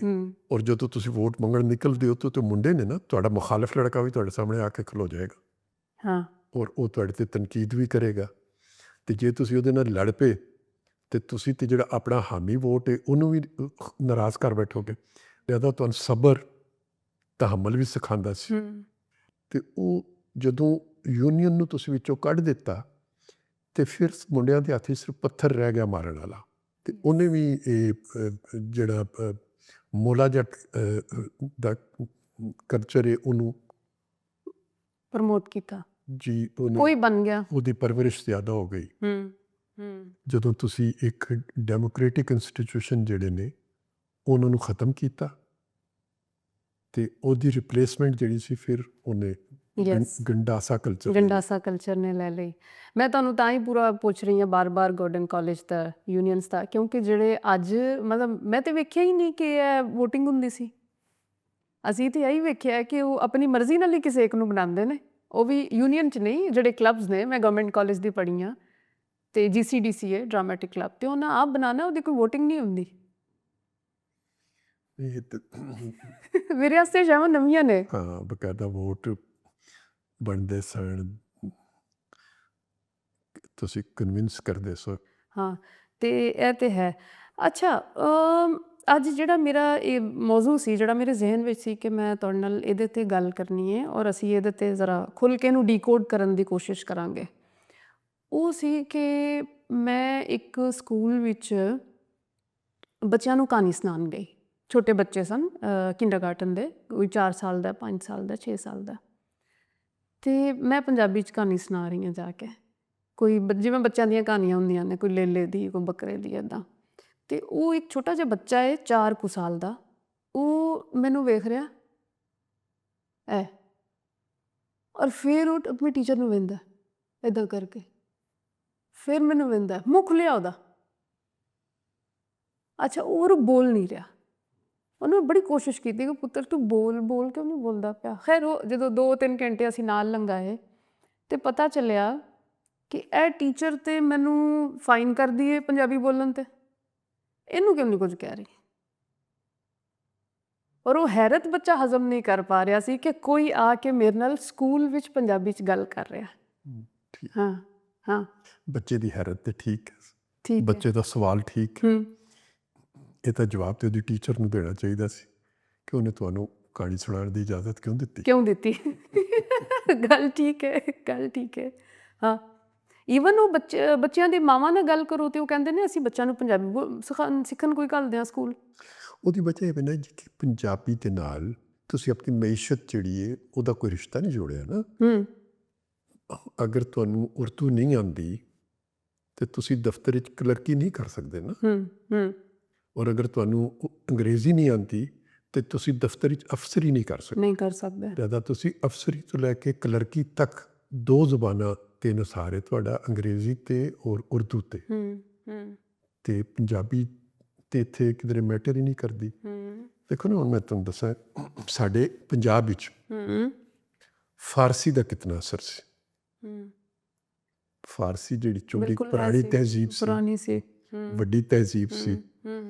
ਹੁਕਮਰਾਨ ਜਿਹੜੇ ਸਨ ਮਹੱਲ 'ਚ ਵੀ ਫਾਰਸੀ ਚੂੰਕਿ ਬੋਲੀ ਜਾਂਦੀ। ਬਿਲਕੁਲ, ਮਹਾਰਾਜਾ ਰਣਜੀਤ ਸਿੰਘ ਦੇ ਦਰਬਾਰ ਵਿੱਚ ਵੀ ਫਾਰਸੀ ਸੀ। ਠੀਕ ਹੈ ਨਾ ਜੀ। ਹੁਣ ਮੇਰੀ ਵੱਡੀ ਭੈਣ ਦਾ ਨਾਮ ਹੈ ਮਸਰਤ, ਠੀਕ ਹੈ, ਮਰਹੂਮਾ ਦਾ, ਪਰਸ਼ੀਅਨ ਨੇ। ਦੂਸਰੀ ਜਿਹੜੀ ਹਯਾਤ ਨੇ ਉਹਨਾਂ ਦਾ ਨਾਮ ਹੈ ਫਰੀਦਾ, ਪਰਸ਼ੀਅਨ ਨੇਮ। ਮੈਂ ਪਰਵੇਜ਼, ਪਰਸ਼ੀਅਨ ਨੇਮ। ਮੇਰੇ ਤੋਂ ਛੋਟਾ ਭਾਈ ਹੈ ਜਾਵੇਦ ਵੀ ਪਰਸ਼ੀਅਨ ਨੇਮ। ਯੈਸ। ਉਸ ਤੋਂ ਛੋਟਾ ਜਿਹੜਾ ਫੋਤ ਹੋ ਗਿਆ ਤਲਤ ਵੀ ਪਰਸ਼ੀਅਨ। ਮੇਰਾ ਅਰਬਿਕ ਹੈ, ਵਰਦਾ। ਕਿਉਂਕਿ ਮੇਰੇ ਔਰ ਤੁਹਾਡੀ ਉਮਰ ਵਿੱਚ ਮੇਰੇ ਖਿਆਲ 20-25-30 ਸਾਲ ਦਾ ਫਰਕ ਹੈ। ਯੈਸ। ਜ਼ਿਆਦਾ ਮੇਰੀ ਜਿਹੜੀ ਜਨਰੇਸ਼ਨ ਸੀ ਉਹਦੇ ਨਾਂ ਰੱਖਣ ਵਾਲੇ ਜਿਹੜੇ ਸਨ ਉਹ ਦਰਬਾਰ ਦਾ ਅਸਰਾਤ ਉਦੋਂ ਤੱਕ ਉਸੇ ਤਰ੍ਹਾਂ ਆਏ ਸਨ। ਬਿਲਕੁਲ। ਤੁਹਾਡੇ ਨਾਂ ਰੱਖਣ ਵਾਲੇ ਜਿਹੜੇ ਸਨ ਉਹ ਫਿਰ ਉਸ ਜ਼ਿਆਉਲਕ ਦੇ ਦਰਬਾਰ ਦੇ ਸਨ ਜੀ। ਉਹ ਅਜਮ ਤੋਂ ਅਰਬ ਦੀ ਤਰਫ, ਅਸੀਂ ਪਹਿਲੇ ਅਜਮੀਆਂ ਦੇ ਉਹਦੇ 'ਚ ਸਨ ਇਨਫਲੂਐਂਸ ਵਿੱਚ। ਤੁਹਾਡੇ ਵਾਲੇ ਜਿਹੜੇ ਸਨ ਉਹ ਅਰਬਾਂ ਦੇ ਇਨਫਲੂਐਂਸ ਵਿੱਚ ਚਲੇ ਗਏ। ਜ਼ਿਆਦਾ ਉਹਨਾਂ ਅਰਬ ਨਾਂ ਰੱਖਣੇ ਸ਼ੁਰੂ ਕਰ ਅਰਬ ਦਿੱਤੇ। ਨਾ ਰੱਖਣੇ ਸ਼ੁਰੂ ਸਾਡੇ ਅਜਮ ਵਾਲੇ ਸਨ, ਉਹਨਾਂ ਨੇ ਸਾਡੇ ਪਰਸ਼ੀਅਨ ਨਾਮ ਰੱਖਣੇ ਸ਼ੁਰੂ ਕਰ ਦਿੱਤੇ। ਹਾਂ। ਲੇਕਿਨ ਇਹ ਜਿਹੜਾ ਇੱਕ ਕੰਪਲੈਕਸ ਹੈ ਆਪਣੀ ਜ਼ਬਾਨ ਨੂੰ ਲੈ ਕੇ, ਮੈਂ ਨਹੀਂ ਗੱਲ ਕਰ ਰਹੀ, ਠੀਕ ਹੈ, ਇਹਨੂੰ ਇਹਦੇ 'ਤੇ ਵੀ ਅਸੀਂ ਗੱਲ ਕਰਾਂਗੇ ਕਿ ਇਹਨੂੰ ਸਰਕਾਰੀ ਸਤ੍ਹਾ 'ਤੇ ਹੋਣਾ ਚਾਹੀਦਾ ਜਾਂ ਨਹੀਂ ਹੋਣਾ ਚਾਹੀਦਾ, ਲੇਕਿਨ ਇਹਦਾ ਕੰਪਲੈਕਸ ਜਿਹੜਾ ਹੈ, ਵੇਖੋ ਪੰਜਾਬੀ ਕਦੀ ਵੀ ਸਰਕਾਰੀ ਜ਼ਬਾਨ ਨਹੀਂ ਰਹੀ, ਕਦੀ ਵੀ ਨਹੀਂ ਰਹੀ। ਲੇਕਿਨ ਰਣਜੀਤ ਸਿੰਘ ਮਹਾਰਾਜਾ ਜਦੋਂ ਜਾਂਦੇ ਨੇ ਔਰ 1849 ਵਿੱਚ ਅੰਗਰੇਜ਼ ਦਾ ਰਾਜ ਹੁੰਦਾ ਪੰਜਾਬ 'ਤੇ ਉਹ ਫਾਰਸੀ ਨੂੰ ਹਟਾ ਕੇ ਉਰਦੂ ਲਾ ਦਿੰਦੇ ਨੇ ਔਰ ਉਹ 1947 ਤੱਕ ਉਹ ਉਰਦੂ ਹੀ ਰਹਿੰਦੀ ਹੈ।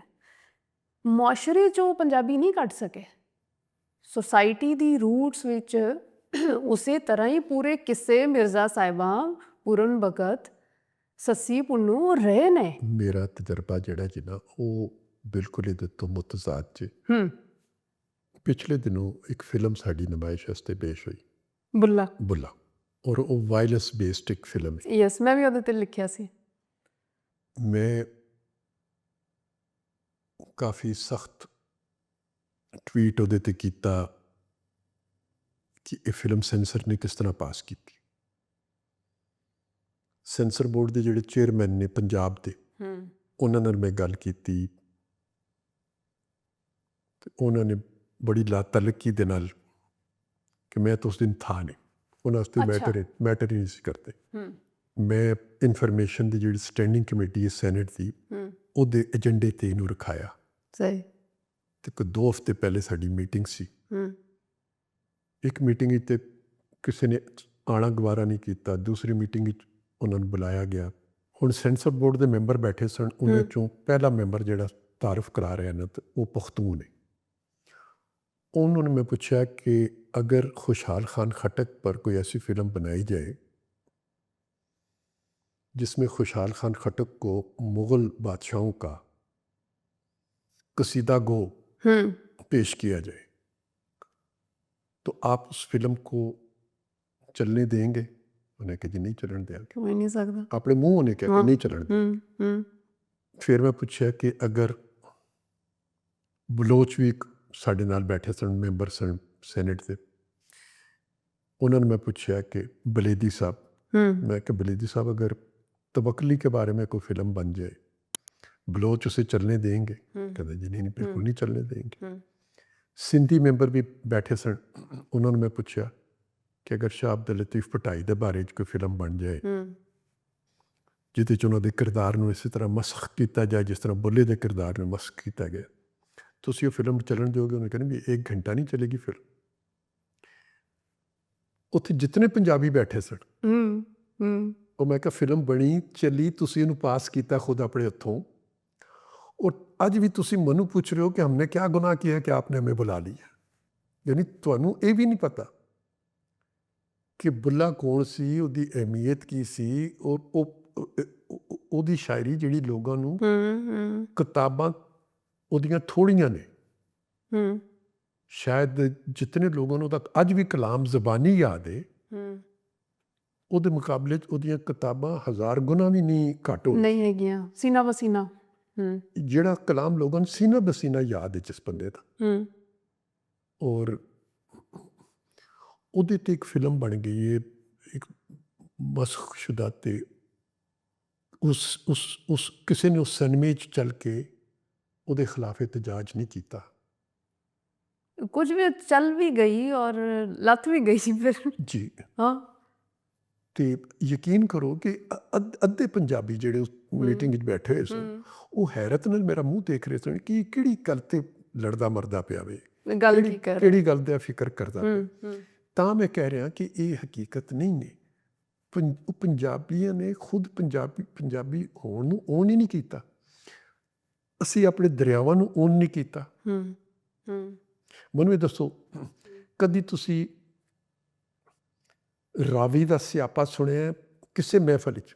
ਮੈਨੂੰ ਕੋਈ ਇੱਕ ਬੰਦਾ ਨਹੀਂ ਮਿਲਿਆ ਜਿਹੜਾ ਕਵੇ ਕਿ ਪ੍ਰਵੇਸ਼ ਸਾਹਿਬ ਰਾਤੀ ਅਸੀਂ ਇੱਕ ਖਾਣੇ ਦੀ ਦਾਵਤ 'ਤੇ ਬੈਠੇ ਹੋਏ ਸਾਂ ਅਤੇ ਲੋਕ ਰਾਵੀ ਨੂੰ ਯਾਦ ਕਰਦੇ ਪਏ ਸਾਂ, ਜਿਹਦੇ ਕੰਢੇ 'ਤੇ ਸਾਡਾ ਸ਼ਹਿਰ ਹੈ। ਹਾਂ, ਤਹਿਜ਼ੀਬ ਸ਼ਹਿਰ ਦੇ ਦਰਿਆ ਦੇ ਨਾਲ ਹੈ ਨਾ, ਦਰਿਆ ਖਤਮ, ਇਹ ਸ਼ਹਿਰ ਉਸ ਦਰਿਆ ਦੀ ਵਜ੍ਹਾ ਤੋਂ ਸ਼ਹਿਰ। ਯੈਸ। ਪਹਿਲੇ ਦਰਿਆ ਜਿਹੜੇ ਸਨ ਨਾਲਿਆਂ 'ਚ ਤਬਦੀਲ ਹੋਏ ਯੈਸ, ਤੇ ਹੁਣ ਹਾਊਸਿੰਗ ਸੁਸਾਇਟੀਆਂ 'ਚ ਤਬਦੀਲ ਹੋ ਰਹੇ ਨੇ।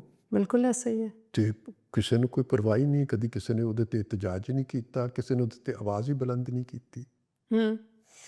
ਪਤਾ ਨਹੀਂ ਉਹ ਇੱਕ ਮੈਂਟੈਲਿਟੀ ਬਣ ਗਈ ਹੈ ਕਿ ਇੰਨੇ ਪਲਾਟ ਨੇ, ਉਹ ਜ਼ਮੀਨ ਨਹੀਂ ਰਹੀ ਹੁਣ ਜਿਹਦੇ ਧਰਤੀ ਨਾਲ ਜੁੜਤ ਹੁੰਦੀ ਸੀ ਨਾ। ਅੱਛਾ, ਫਿਰ ਦੂਸਰੀ ਗੱਲ ਮੈਂ ਤੁਹਾਨੂੰ ਦੱਸਾਂ ਮਜ਼ੇ 'ਚ, ਅਟਕ ਤੋਂ ਲੈ ਕੇ ਜੇਲ੍ਹ ਤੱਕ ਤੁਹਾਨੂੰ ਸੈਂਕੜਿਆਂ ਦੀ ਤਾਦਾਦ 'ਚ, ਸੈਂਕੜਿਆਂ ਦੀ ਤਾਦਾਦ, ਮੈਂ ਦਰਜਨੋਂ ਨਹੀਂ ਕਹਿ ਰਿਹਾ, ਸੈਂਕੜਿਆਂ ਦੀ ਤਾਦਾਦ 'ਚ ਕਿਲੇ ਮਿਲਣਗੇ। ਬਿਲਕੁਲ ਹੈ ਨਾ। ਯੈਸ ਯੈਸ, ਕਿਉਂਕਿ ਜਿਹੜਾ ਹਮਲਾਵਰ ਆਉਂਦਾ ਸੀ ਨਾ, ਉਹ ਐਸੇ ਰਾਹ ਆਉਂਦਾ ਸੀ। ਇਸੇ ਰਾਹ ਆਉਂਦਾ ਸੀ ਤੇ ਹਰ ਜਗ੍ਹਾ 'ਤੇ ਰੈਜ਼ਿਸਟੈਂਸ ਹੁੰਦੀ ਸੀ ਉਹਦੇ ਖਿਲਾਫ। ਯੈਸ ਯੈਸ, ਪੋਰਸ ਦੀ ਰੈਜ਼ਿਸਟੈਂਸ ਜਿਹੜੀ ਹੈ ਸਿਕੰਦਰ ਵਾਲੀ, ਉਹ ਤਾਂ ਬਹੁਤ ਹੀ ਮਸ਼ਹੂਰ ਹੈ। ਸਾਨੂੰ ਪੋਰਸ ਤੇ ਕਿਸੇ ਹਾਥੀ ਦਾ ਨਾਂ ਨਹੀਂ ਯਾਦ, ਸਿਕੰਦਰ ਦਾ ਘੋੜਾ ਜਿਹੜਾ ਬਿਮਾਰ ਹੋ ਕੇ ਮਰ ਗਿਆ ਸੀ ਉਹਦਾ ਨਾਂ ਸਾਨੂੰ ਯਾਦ ਹੈ। ਉਹਦਾ ਨਾਂ ਯਾਦ ਹੈ। ਸਾਡੇ ਬੱਚਿਆਂ ਦੇ ਨਾਂ ਸਿਕੰਦਰ ਦੇ ਨਾਂ ਤੇ ਨੇ। ਸਿਕੰਦਰ ਨਾਂ ਹੈ ਨਾ ਪੰਜਾਬੀਆਂ 'ਚ ਬਹੁਤ ਜ਼ਿਆਦਾ। ਯੈਸ, ਪੋਰਸ ਨਹੀਂ ਕਦੀ ਕੋਈ ਰੱਖੇਗਾ। ਸਿਕੰਦਰ ਕਿਉਂ ਰੱਖਿਆ? ਅੱਛਾ, ਪੋਰਸ ਨੂੰ ਕਹਿਣਗੇ ਜੀ ਉਹ ਮੁਸਲਮਾਨ ਨਹੀਂ ਸੀ, ਤੇ ਸਿਕੰਦਰ ਕਿਹੜਾ ਮੁਸਲਮਾਨ ਸੀ? ਉਹ ਨਾ ਮੁਸਲਮਾਨਾਂ ਵਾਲਾ ਨਾ। ਯੈਸ, ਅੱਛਾ, ਫਿਰ ਉਹਨਾਂ ਦੇ ਘੋੜਿਆਂ ਨੇ ਜਦੋਂ ਚੱਟ ਕੇ ਪਤਾ ਲੱਗਿਆ ਕਿ ਅੱਛਾ ਇਹ ਤੇ ਨਮਕ ਹੈ, ਅੱਛਾ ਮਤਲਬ ਇੱਥੇ ਜਿਹੜੇ ਰਹਿ ਰਹੇ ਸਨ ਉਹ ਤੇ ਬਿਲਕੁਲ ਹੀ ਮਾਸ਼ਾਅੱਲਾ ਸਨ, ਉਹਨਾਂ ਨੂੰ ਤੇ ਅੱਜ ਤੱਕ ਪਤਾ ਹੀ ਨਹੀਂ ਸੀ ਲੱਗਿਆ। ਉਹ ਘੋੜੇ ਬਾਹਰੋਂ ਆਏ ਪਰ ਉਹਨਾਂ ਅੱਛਾ ਯਾਰ ਇਹ ਟੇਸਟ ਤੇ ਨਮਕ ਵਾਲਾ ਲੱਗ ਰਿਹਾ। ਕਿਉਂ ਜਿਹਾ ਨੈਰੇਟਿਵ ਹੈ। ਤੇ ਇਹ ਸਸਤੇ ਮੈਂ ਕਹਿੰਦਾ ਕਿ ਜਦੋਂ ਜਗਰਾਫੀਆ ਜਿਹੜਾ ਨਾ, ਔਰ ਜਗਰਾਫੀਏ ਦੇ ਨਾਲ ਨਾਲ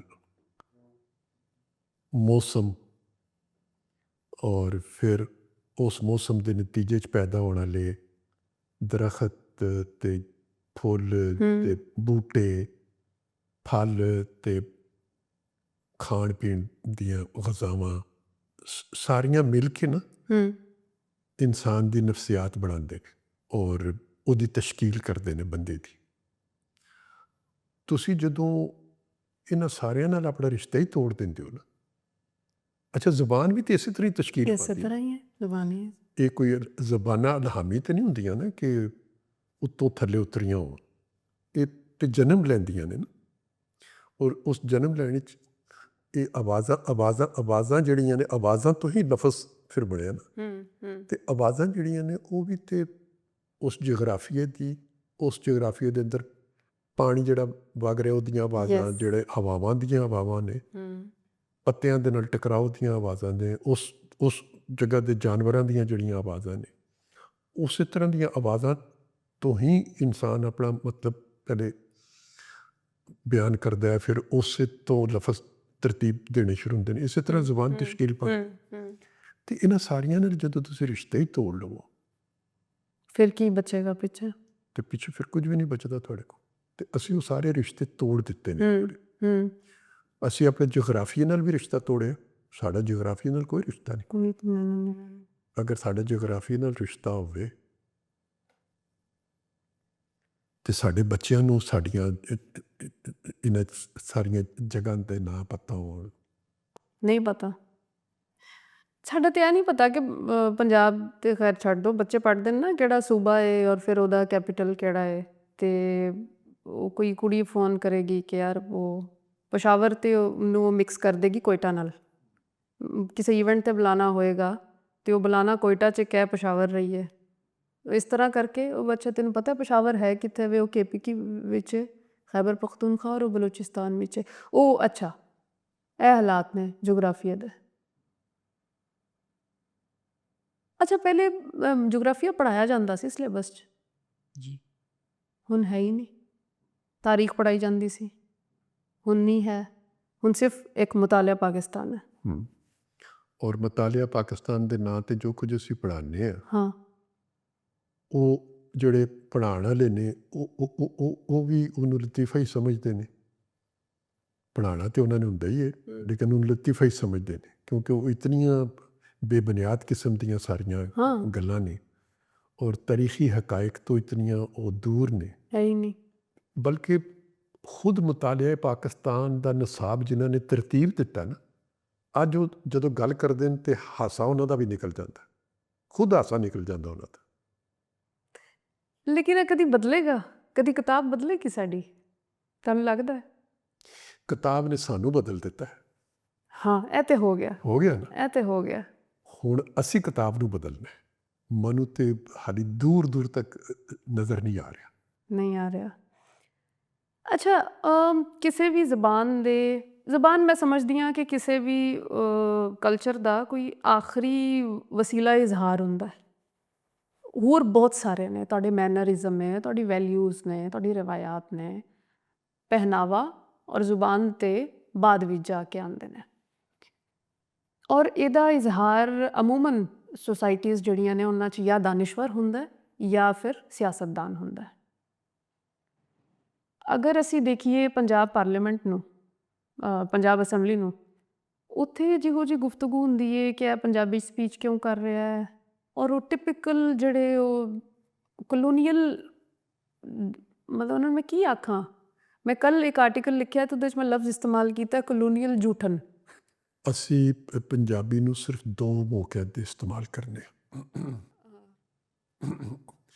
ਜਾਂ ਜਦੋਂ ਕਿਸੇ ਦਾ ਮਜ਼ਾਕ ਉਡਾਉਣਾ ਹੋਵੇ, ਔਰ ਉਹ ਮਜ਼ਾਕ ਵੀ ਹਾਂ, ਭੋਂਡਾ ਜਿਹਾ ਮਜ਼ਾਕ, ਹਾਂ, ਸ਼ਕਲ ਦਾ ਮਜ਼ਾਕ, ਰਿੰਗਤ ਦਾ ਮਜ਼ਾਕ, ਤੇ ਉਹ ਪੰਜਾਬੀ 'ਚ ਅਸੀਂ ਕਰਾਂਗੇ। ਯੈਸ। ਔਰ ਜਾਂ ਗਾਲ ਕੱਢਣੀ ਤੇ ਜ਼ੁਬਾਨ ਦਾ ਐਕਸਪ੍ਰੈਸ਼ਨ ਹੀ ਹੈ ਵੇ। ਮੈਂ ਬਲਕਿ ਆਪਣੇ ਸਕੂਲ ਜਾਂ ਕਾਲਜ ਵਿੱਚ, ਹਾਲਾਂਕਿ ਸਾਡੀ ਜ਼ੁਬਾਨ ਦੀ ਜਿਹੜੀ ਵਸਅਤ ਹੈ ਪੰਜਾਬੀ ਦੀ, ਸਿਰਫ ਤੁਸੀਂ ਹੀਰ ਵਾਰਿਸ ਸ਼ਾਹ ਦੇ ਅੰਦਰ, ਵਾਰਿਸ ਸ਼ਾਹ ਜਦੋਂ ਹੀਰ ਦਾ ਸਰਾਪਾ ਜਿਹੜਾ ਵੇ ਉਹ ਬਿਆਨ ਕਰਦਾ ਹੈ, ਤੇ ਉੱਥੋਂ ਵਸਅਤ ਦਾ ਤੁਹਾਨੂੰ ਪਤਾ ਲੱਗਦਾ ਹੈ। ਇਸੇ ਤਰ੍ਹਾਂ ਜਦੋਂ ਉਹ ਮੌਸਮਾਂ ਦੀ ਗੱਲ ਕਰਦਾ, ਈਵਨ ਘਾਹ ਦੀ ਗੱਲ ਕਰਦਾ ਜਦੋਂ, ਤੇ ਘਾਹ ਦੇ ਰੰਗਾਂ ਦੀ ਗੱਲ ਕਰਦਾ, ਤੇ ਉੱਥੋਂ ਪਤਾ ਲੱਗਦਾ ਕਿ ਜ਼ੁਬਾਨ ਦੇ ਅੰਦਰ ਕਿਤਨੀ ਵਸਅਤ ਹੈ। ਯੈਸ। ਲੇਕਿਨ ਅਸੀਂ ਇਸ ਵਸਅਤ ਨੂੰ, ਸਾਡੀ ਜਿਹੜੀ ਤੰਗ ਨਜ਼ਰੀ ਸੀ, ਕਿਉਂਕਿ ਅਸੀਂ ਵਾਰਿਸ ਸ਼ਾਹ ਨੂੰ ਭੁੱਲ ਗਏ, ਔਰ ਵਾਰਿਸ ਸ਼ਾਹ ਦੀ ਰਿਪਲੇਸਮੈਂਟ ਜਿਹੜੀ ਸੀ ਉਹ ਕੌਣ ਸੀ? ਉਹ ਜਿਹਦੇ ਖਿਲਾਫ ਬੁੱਲਾ ਸਾਰੀ ਜ਼ਿੰਦਗੀ ਲੜਦਾ ਰਿਹਾ। ਉਹਦੀ ਤੰਗ ਨਜ਼ਰੀ ਨੂੰ ਅਸੀਂ ਅਪਣਾਇਆ ਨਾ। ਯੈਸ। ਉਹਦੀ ਤੰਗ ਨਜ਼ਰੀ ਨੂੰ ਅਸੀਂ ਅਪਣਾਇਆ। ਉਹ ਜਦੋਂ ਤੰਗ ਨਜ਼ਰੀ ਅਸੀਂ ਅਪਣਾਈ ਤੇ ਅਸੀਂ ਆਪਣੀ ਜ਼ੁਬਾਨ ਦੀ ਵਸਅਤ ਵੀ ਭੁੱਲ ਗਏ। ਉਹਦੀ ਜਿਹੜੀ ਸਰਾਪੇ ਦੇ ਸ਼ੇਰ ਅਸੀਂ ਨਹੀਂ ਪੜ੍ਹਾਉਂਦੇ ਬੱਚਿਆਂ ਨੂੰ, ਉਹ ਜ਼ਰਾ ਸੈਕਸੀ ਲੱਗਦੇ ਨੇ। ਉਹ ਤੇ ਈਵਨ ਹੀਰ ਦੇ ਜਿਹੜੇ ਤੁਸੀਂ ਸਰਾਪੇ ਦੀ ਗੱਲ ਕੀਤੀ ਤਾਂ ਮੈਨੂੰ ਯਾਦ ਆ ਗਿਆ। ਬਹਰਹਾਲ ਹਾਂ, ਮੇਰੇ ਅਗਰ ਹੱਥ ਨੇ, ਮੇਰੀਆਂ ਉਂਗਲੀਆਂ ਨੇ, ਇਹ ਸਾਰੇ ਮੇਰੇ ਜਿਸਮ ਦੇ ਅਜ਼ਾ ਨੇ। ਯੈਸ। ਤੇ ਇਹਦੇ 'ਚ ਕੋਈ, ਇਹਦੇ 'ਚ ਕੀ ਕਿੰਨਾ ਇਹ ਤੇ ਫਿਰ ਗੰਦ ਕਿਧਰੇ ਅੰਦਰ ਦਿਮਾਗ ਵਿੱਚ ਮੌਜੂਦ, ਦਿਮਾਗ ਵਿੱਚ ਗੰਦ ਹੈ। ਮਤਲਬ ਕੱਪੜੇ ਇਹੋ ਜਿਹੇ ਨਾ ਪਾਓ, ਇਹੋ ਜਿਹੇ ਪਾਓ, ਇਹ ਦਿਮਾਗ ਦੇ ਇਹ ਦਿਮਾਗ ਦਾ ਗੰਦ ਹੈ ਜੀ। ਤੇ ਅੱਛਾ, ਮੈਂ ਇਹ ਜਦੋਂ ਸ਼ੁਰੂ ਕੀਤਾ, ਇਹ ਬੇਸਿਕਲੀ ਇਹ ਚੈਨਲ ਦਾ ਨਾਮ ਹੈ ਵਿਚਾਰ ਦਾ ਅਚਾਰ। ਇਹਦੀ ਵਜ੍ਹਾ ਐ ਸੀ ਕਿ ਪੰਜਾਬੀ ਵਿੱਚ ਜਿੰਨੀ ਸਪੇਸ ਹੈ ਉਹ ਕਾਮਿਕ ਹੈ। ਡਿਜੀਟਲ ਦੁਨੀਆ ਵਿੱਚ ਕਾਮਿਕ ਸਪੇਸ ਹੈ ਬਸ। ਇਹਦੇ ਵਿੱਚ ਸਿਰਫ ਜੁਗਤਾਂ ਹੋ ਸਕਦੀਆਂ ਨੇ, ਗਾਲਾਂ ਤੇ ਅਸੀਂ ਨਹੀਂ ਨਾ ਨਸ਼ਰ ਕਰਦੇ। ਸੀਰੀਅਸ ਜਿਹੜੀ ਡਿਸਕਸ਼ਨ ਹੈ ਜਾਂ ਸੀਰੀਅਸ ਡਿਸਕੋਰਸ ਹੈ ਉਹ ਹੈ ਹੀ ਨਹੀਂ ਇਸ ਜ਼ੁਬਾਨ 'ਚ, ਖਾਸ ਤੌਰ 'ਤੇ ਇਸ ਪਾਸੇ। ਤੇ ਮੈਨੂੰ ਐ ਸੀ ਕਿ ਅਸੀਂ ਬਹਿ ਕੇ ਗੱਲਾਂ ਕਰਾਂਗੇ, ਅਸੀਂ ਪਾਣੀ ਦੀਆਂ ਗੱਲਾਂ ਕਰਾਂਗੇ, ਅਸੀਂ ਦਰਿਆ ਦੀਆਂ ਗੱਲਾਂ ਕਰਾਂਗੇ, ਪੱਖੂਆਂ ਦੀਆਂ ਕਰਾਂਗੇ, ਲੇਕਿਨ ਪੰਜਾਬੀ 'ਚ ਕਰਾਂਗੇ। ਇਹਦਾ ਐ ਸੀ। ਤੇ ਤੁਹਾਨੂੰ ਲੱਗਦਾ ਹੈ ਕਿ ਮਤਲਬ ਜਿਵੇਂ ਇੱਕ ਮੈਂ ਸੁਣਿਆ ਹੈ ਕਿ ਪੰਜਾਬ ਅਸੈਂਬਲੀ 'ਚ ਇੱਕ ਬਿੱਲ ਵੀ ਪੇਸ਼ ਹੋਇਆ ਹੈ ਕਿ ਬੱਚਿਆਂ ਨੂੰ ਪੜ੍ਹਾਇਆ ਜਾਏ ਪੰਜਾਬੀ ਵਿੱਚ ਪ੍ਰਾਇਮਰੀ ਤੱਕ। ਇਹ ਚੀਜ਼ਾਂ ਕਦੀ ਇਹ ਸਾਡਾ ਕੰਪਲੈਕਸ ਘਟੇਗਾ? ਇਹ ਇੱਕ ਨਾ ਆਪਣਾ ਵੈਸੇ ਕਾਫੀ ਕੁਵੱਤ ਦੇ ਨਾਲ ਇਹਦੇ 'ਤੇ ਗੁਫ਼ਤਗੂ ਕੀਤੀ, ਜਿਹੜੇ ਇਸ ਵੇਲੇ ਪੰਜਾਬ ਦੀ ਚੀਫ ਮਿਨਿਸਟਰ ਨੇ। ਉਹਨਾਂ ਨੇ ਇੱਕ ਬੜੀ ਇਸ ਚੀਜ਼ ਨੂੰ ਅਪਣਾਉਣ ਦੀ ਕੋਸ਼ਿਸ਼ ਕੀਤੀ ਹੈ, ਔਰ ਪੰਜਾਬੀ ਦਾ ਦਿਨ ਜਿਹੜਾ ਵੇ ਉਹਨੂੰ ਵੀ ਉਹ ਸੈਲੀਬ੍ਰੇਟ ਕਰਾਉਂਦੇ ਨੇ। ਤੇ ਯਾਨੀ ਸਰਕਾਰੀ ਸਤ੍ਹਾ 'ਤੇ ਇਹਦੀ ਓਨਰਸ਼ਿਪ ਜਿਹੜੀ ਹੈ ਉਹਦੀ ਇਬਤਦਾ 'ਤੇ ਨਜ਼ਰ ਆ ਰਹੀ। ਹਾਂ, ਮੇਲਾ ਚਰਾਗਾਂ ਜਿਵੇਂ ਸ਼ੁਰੂ ਕੀਤਾ, ਬਸੰਤ ਸ਼ੁਰੂ ਕੀਤੀ। ਤੇ ਇਹ ਅਗਰ ਹੁਣ ਇਹਦਾ ਤਸਲਸਲ ਜਾਰੀ ਰਵੇ ਔਰ ਸਿਰਫ ਹੁਕੂਮਤਾਂ ਦੇ ਸ਼ੁਰੂ ਕੀਤੇ ਕੰਮ ਜਿਹੜੇ ਨੇ ਨਾ ਜੀ, ਉਹਦੇ ਜ਼ਰੀਏ ਤੇ ਚੀਜ਼ਾਂ ਅੱਗੇ ਨਹੀਂ ਵੱਧਦੀਆਂ ਜਦੋਂ ਤੱਕ ਪੂਰਾ ਦਾ ਪੂਰਾ ਸਮਾਜ ਵੀ ਔਰ ਜਦੋਂ ਤੱਕ ਪੂਰੀ ਦੀ ਪੂਰੀ ਮਈਸ਼ਤ ਵੀ ਉਹਦੇ ਨਾਲ ਨਾ ਫਿਰ ਜੁੜਦੀ ਹੋ। ਯੈਸ ਪੰਜਾਬੀਆਂ ਦਾ ਆਪਣੇ ਜ਼ਿੰਮੇਦਾਰੀ ਵੀ ਤੇ ਆਉਂਦੀ ਨੇ ਕਿ ਉਹ ਵੀ ਕੁਝ ਤੇ ਅਸੈਂਬਲੀ ਜਿਹੜਾ ਬਿੱਲ ਪੋਸ ਕਰਦੇ ਨੇ ਉਹ ਵੀ ਤਾਂ ਪੰਜਾਬੀ ਹੁੰਦੇ ਨੇ ਨਾ। ਜੀ ਆ ਇਹ ਵੀ ਤਾਂ ਇੱਕ ਬੜਾ ਵੱਡਾ ਮਸਲਾ ਹੈ। ਉਹ ਇੱਕ ਬੰਦੇ ਨਾਲ ਤੇ ਨਹੀਂ ਹੁੰਦਾ ਨਾ ਸਾਰਾ ਕੁਝ। ਜੀ ਅੱਛਾ, ਉਹਨਾਂ ਤੇ ਵੀ ਮਰੀਮ ਨਵਾਜ਼ ਤੇ ਹੁੰਦਾ ਕਿ ਅੱਛਾ ਉਹ ਆਪ ਤੇ ਪੰਜਾਬੀ ਬੋਲਦੇ ਨਹੀਂ। ਲੋਕਾਂ ਨੂੰ ਅਕਸਰ ਇਤਰਾਜ਼ ਹੁੰਦਾ ਹੈ ਕਿ ਆਪ ਤੇ ਉਰਦੂ ਬੋਲਦੇ ਨੇ। ਅੱਛਾ, ਪਤਾ ਨਹੀਂ, ਮਤਲਬ ਮੈਨੂੰ ਲੱਗਦਾ ਹੈ ਅਗਰ ਤੁਸੀਂ ਗੱਲ ਕਰ ਰਹੇ ਹੋ ਔਰ ਗਲਤ ਜ਼ੁਬਾਨ ਤੇ ਇਜ਼ਹਾਰ ਹੈ ਨਾ, ਉਹਨੂੰ ਤੁਸੀਂ ਮਸਲਾ ਕਿਉਂ ਬਣਾ ਰਹੇ ਹੋ? ਸਹੀ ਹੈ, ਮੇਰਾ ਐਕਸਪ੍ਰੈਸ਼ਨ ਪੰਜਾਬੀ ਹੈ, ਮੈਂ ਪੰਜਾਬੀ 'ਚ ਬੋਲਾਂਗੀ। ਦੂਸਰਾ ਅਗਰ ਕਿਸੇ ਨੂੰ ਨਹੀਂ ਆਉਂਦੀ, ਉਰਦੂ 'ਚ ਗੱਲ ਕਰ ਰਿਹਾ, ਤੇ ਮੈਨੂੰ ਉਹਦੇ ਨਾਲ ਵੀ ਕੋਈ ਮਸਲਾ ਨਹੀਂ ਹੈਗਾ। ਬਾਕੀ ਰਹੀ ਨਿਸਾਬ ਦੀ ਗੱਲ, ਨਿਸਾਬ ਬਣਾਉਣਾ ਵੈਸੇ ਇੱਕ ਮੁਸ਼ਕਿਲ ਕੰਮ ਹੈ। ਮਤਲਬ ਪਤਾ ਨਹੀਂ ਉਹ ਕਦੀ ਬਣੇਗਾ ਜਾਂ ਆਈ ਡੋਂਟ ਨੋ। ਨਿਸਾਬ ਬਣਾਉਣਾ ਮੁਸ਼ਕਿਲ ਕੰਮ ਨਹੀਂ ਹੈ। ਹਾਂ, ਨਿਸਾਬ ਤੇ ਮੇਰੇ ਖਿਆਲ 'ਚ ਕਿੰਨਾ ਕਿਸੇ ਵੀ ਬੰਦੇ ਨੂੰ ਕਹੋਗੇ ਨਾ, ਸਮਝਦਾਰ ਬੰਦੇ ਨੂੰ, ਤਾਂ 1 ਘੰਟੇ 'ਚ ਤੁਹਾਨੂੰ ਬਣਾ ਕੇ ਦੇ ਦੇਗਾ। ਕੋਈ ਨਵਾਂ ਪਹੀਆ ਤੇ ਨਹੀਂ ਬਣਾਉਣਾ ਨਾ ਤੁਸੀਂ। ਸਾਰੀ ਦੁਨੀਆ ਨੂੰ ਪਤਾ ਬੱਚਿਆਂ ਨੂੰ ਕੀ ਪੜ੍ਹਾਉਣਾ ਚਾਹੀਦਾ ਔਰ ਉਹਦੇ ਸਾਹਮਣੇ ਸਾਡੇ ਕੋਲ ਕਾਮਯਾਬ ਮਾਡਲਸ ਮੌਜੂਦ ਨੇ ਜੋ ਬੱਚਿਆਂ ਨੂੰ ਪੜ੍ਹਾਉਂਦੇ ਨੇ, ਉਹੀ ਬੱਚਿਆਂ ਨੂੰ ਅਸੀਂ ਪੜ੍ਹਾਉਣਾ ਸ਼ੁਰੂ ਕਰ ਦਈਏ। ਉਹ ਆਪਣੀ ਜ਼ਬਾਨ 'ਚ ਪੜ੍ਹਾਉਂਦੇ ਨੇ, ਅਸੀਂ ਆਪਣੀ ਜ਼ਬਾਨ 'ਚ ਪੜ੍ਹਾਉਣਾ ਸ਼ੁਰੂ ਕਰ ਦਈਏ। ਤੇ ਇਹ ਤਾਂ ਕੋਈ ਮੁਸ਼ਕਿਲ ਕੰਮ ਨਹੀਂ ਹੈ। ਲੇਕਿਨ ਇਟਸ ਬੀਨ 79 ਇਅਰਸ। ਹਾਂ, ਲੇਕਿਨ ਇਹ ਕਿ ਅਸੀਂ ਜਿਹੜੇ ਅਫਰੀਦ ਪਾਲ ਲਿੱਤੇ ਨੇ, ਉਹਨਾਂ ਦੇ ਰਿਜ਼ਕ ਰੋਜ਼ਗਾਰ ਤੇ ਇਹਦੇ ਨਾਲ ਲੱਤ ਪੈਂਦੀ ਨਾ, ਜ਼ਿਆਦਾ ਉਹ ਰਜਿਸਟ ਕਰਦੇ ਨੇ ਫਿਰ। ਕਿਉਂਕਿ ਜਿਹੜਾ ਮਜਮਾ ਉਹਨਾਂ ਨੂੰ ਮੁਯੱਸਰ ਹੈ, ਉਹ ਤੁਸੀਂ ਮਜਮਾ ਨੂੰ ਕੋਲੋਂ ਖੋਣ ਦੀ ਕੋਸ਼ਿਸ਼ ਫਿਰ ਕਰਦੇ ਹੋ। ਉਹ ਸਮਝਦੇ ਨੇ ਕਿ ਉਹ ਅੱਛਾ, ਮੈਨੂੰ ਨੈਰੇਟਿਵ ਦੇ ਹਵਾਲੇ ਨਾਲ ਕੋਈ ਐਡਾ ਸ਼ਾਇਦ ਮਸਲਾ ਨਾ ਵੀ ਹੋਏ ਕਿ ਕਿਸੇ ਵੀ ਜ਼ਬਾਨ 'ਚ ਬੱਚਿਆਂ ਨੂੰ ਪੜ੍ਹਾਇਆ ਜਾਏ। ਲੇਕਿਨ ਮੈਂ ਜਦੋਂ ਬੱਚਿਆਂ ਨੂੰ ਵੇਖਦੀ ਹਾਂ ਨਾ ਕਿ ਉਹ ਜੋ ਪੜ੍ਹ ਰਹੇ ਨੇ ਉਹਨਾਂ ਨੂੰ ਤਾਂ ਸਮਝ ਹੀ ਨਹੀਂ ਆ ਰਿਹਾ। ਉਹ ਭਾਵੇਂ ਉਰਦੂ 'ਚ ਪੜ੍ਹ ਰਹੇ ਨੇ, ਭਾਵੇਂ ਅੰਗਰੇਜ਼ੀ 'ਚ ਪੜ੍ਹ ਰਹੇ ਨੇ, ਉਹ ਉਹਨੂੰ ਰੱਟਾ ਮਾਰ ਰਹੇ ਨੇ। ਜੀ। ਔਰ ਅਗਰ ਉਸੇ ਬੱਚੇ ਨੂੰ, ਮੈਂ ਪਿੰਡਾਂ 'ਚ ਅਕਸਰ ਜਾਂਦੀ ਹਾਂ, ਮੈਂ ਉਹਨਾਂ ਨੂੰ ਬਿਠਾ ਕੇ, ਮੈਂ ਮਤਲਬ ਉਹ ਫਿਜ਼ਿਕਸ ਦਾ ਕੋਈ ਚੈਪਟਰ ਲਿਆ, ਬਾਇਓ ਦਾ ਕੋਈ ਲਿਆ, ਉਹਨਾਂ ਨੂੰ ਪੰਜਾਬੀ 'ਚ ਸਕੂਨ ਨਾਲ ਸਮਝਾਇਆ ਕਿ ਇਹ ਕਹਿ ਰਿਹਾ, ਅਤੇ ਉਹ ਬਾਅਦ 'ਚ ਉਹਨਾਂ ਨੂੰ ਇੱਕ ਵਾਰੀ ਪੜ੍ਹਾ ਦਿੰਦੀ। ਅੱਛਾ, ਹੁਣ ਚਲੋ ਅੰਗਰੇਜ਼ੀ ਵਾਲਾ ਪੜ੍ਹ ਲੈਂਦੇ ਹਾਂ। ਜਿਹੜੀਆਂ ਗੱਲਾਂ ਦੱਸੀਆਂ ਸਨ ਉਹੀ ਨੇ, ਉਹ ਗੱਲ ਕਦੀ ਉਹਨਾਂ ਦੇ ਜ਼ਿਹਨ 'ਚ ਨਹੀਂ ਨਿਕਲਦੀ। ਜੀ, ਇਹ ਗੱਲ ਠੀਕ ਹੈ ਤੁਹਾਡੀ। ਅਤੇ ਅਸਲ ਮਸਲਾ ਇਹ ਵੇ ਕਿ ਕਦੀ ਉਹਨਾਂ ਨੂੰ ਸਮਝ ਹੀ ਨਾ ਲੱਗੇ ਕਿ ਉਹਨਾਂ ਦਾ ਆਪਣਾ ਦਿਲ ਦਿਮਾਗ ਕੀ ਕਹਿ ਰਿਹਾ ਹੈ, ਤਾਂ ਕਰਕੇ ਉਹਨਾਂ ਦਾ ਉਹ ਜਿਹੜਾ ਇੱਕ ਐਕਸਪ੍ਰੈਸ਼ਨ ਹੈ ਉਹ ਹੀ ਬਦਲ ਦਿਓ। ਹੁਣ ਅਸੀਂ ਪਾਰਟੀਸ਼ਨ 'ਤੇ ਗੱਲ ਕਰਦੇ ਹਾਂ। ਕੁਝ ਲੋਕ ਇਹਨੂੰ ਇੰਡੀਪੈਂਡੈਂਸ ਕਹਿੰਦੇ ਨੇ, ਕੁਝ ਪਾਰਟੀਸ਼ਨ ਕਹਿੰਦੇ ਨੇ, ਵੰਡ ਕਹਿੰਦੇ ਨੇ। ਮੈਨੂੰ ਵੰਡ ਹੀ ਸਮਝ ਆਉਂਦਾ ਜ਼ਿਆਦਾ। ਦੇਖੋ, ਖੈਬਰ ਪਖਤੂਨਖਵਾ ਤੇ ਤਕਸੀਮ ਨਹੀਂ ਹੋਇਆ। ਤੇ ਸਿੰਧ ਜਿਹੜਾ ਸੀ ਉਹੀ ਸਿੰਧ ਰਿਹਾ ਜਿਹੜਾ ਕਿ 47 ਤੋਂ ਪਹਿਲੇ ਵੀ ਸੀ। ਬਲੋਚਿਸਤਾਨ ਉਹੀ ਬਲੋਚਿਸਤਾਨ ਰਿਹਾ ਜਿਹੜਾ ਹੈ ਸੀ, ਪਹਿਲੇ ਤੋਂ ਮੌਜੂਦ ਸੀ। ਉਹਨਾਂ ਦੀਆਂ ਰਿਆਸਤਾਂ ਸਨ ਸਾਰੀਆਂ ਉਸੇ ਤਰ੍ਹਾਂ। ਪੰਜਾਬ ਜਿਹੜਾ ਵੇ ਉਹ ਤਕਸੀਮ ਹੋਇਆ, ਔਰ ਨਾ ਸਿਰਫ ਪੰਜਾਬ ਤਕਸੀਮ ਹੋਇਆ ਬਲਕਿ ਆਬਾਦੀ ਵੀ ਤਕਸੀਮ ਹੋਈ। ਉੱਧਰੋਂ ਲੋਕ ਇੱਧਰ ਆਏ, ਇੱਧਰੋਂ ਲੋਕ ਉੱਧਰ ਗਏ, ਔਰ ਉਹ ਇਤਨਾ ਦਰਦਨਾਕ ਵਾਕਿਆਤ ਨੇ ਉਸ ਜ਼ਮਾਨੇ ਦੇ ਕਿ ਮੈਂ ਕਿਧਰੇ ਪੜ੍ਹਿਆ ਕਿ ਕਾਇਦੇ ਆਜ਼ਮ ਜਦੋਂ ਬਾਲਟਨ ਕੈਂਪ 'ਚ ਆਏ, ਬਾਲਟਨ ਸਾਡੇ ਨਜ਼ਦੀਕ, ਬਿਲਕੁਲ ਬਿਲਕੁਲ, ਅਤੇ ਉੱਥੇ ਲੋਕਾਂ ਦੀ ਹਾਲਤ ਦੇਖ ਕੇ ਤੇ ਉਹਨਾਂ ਦੀਆਂ ਅੱਖਾਂ 'ਚ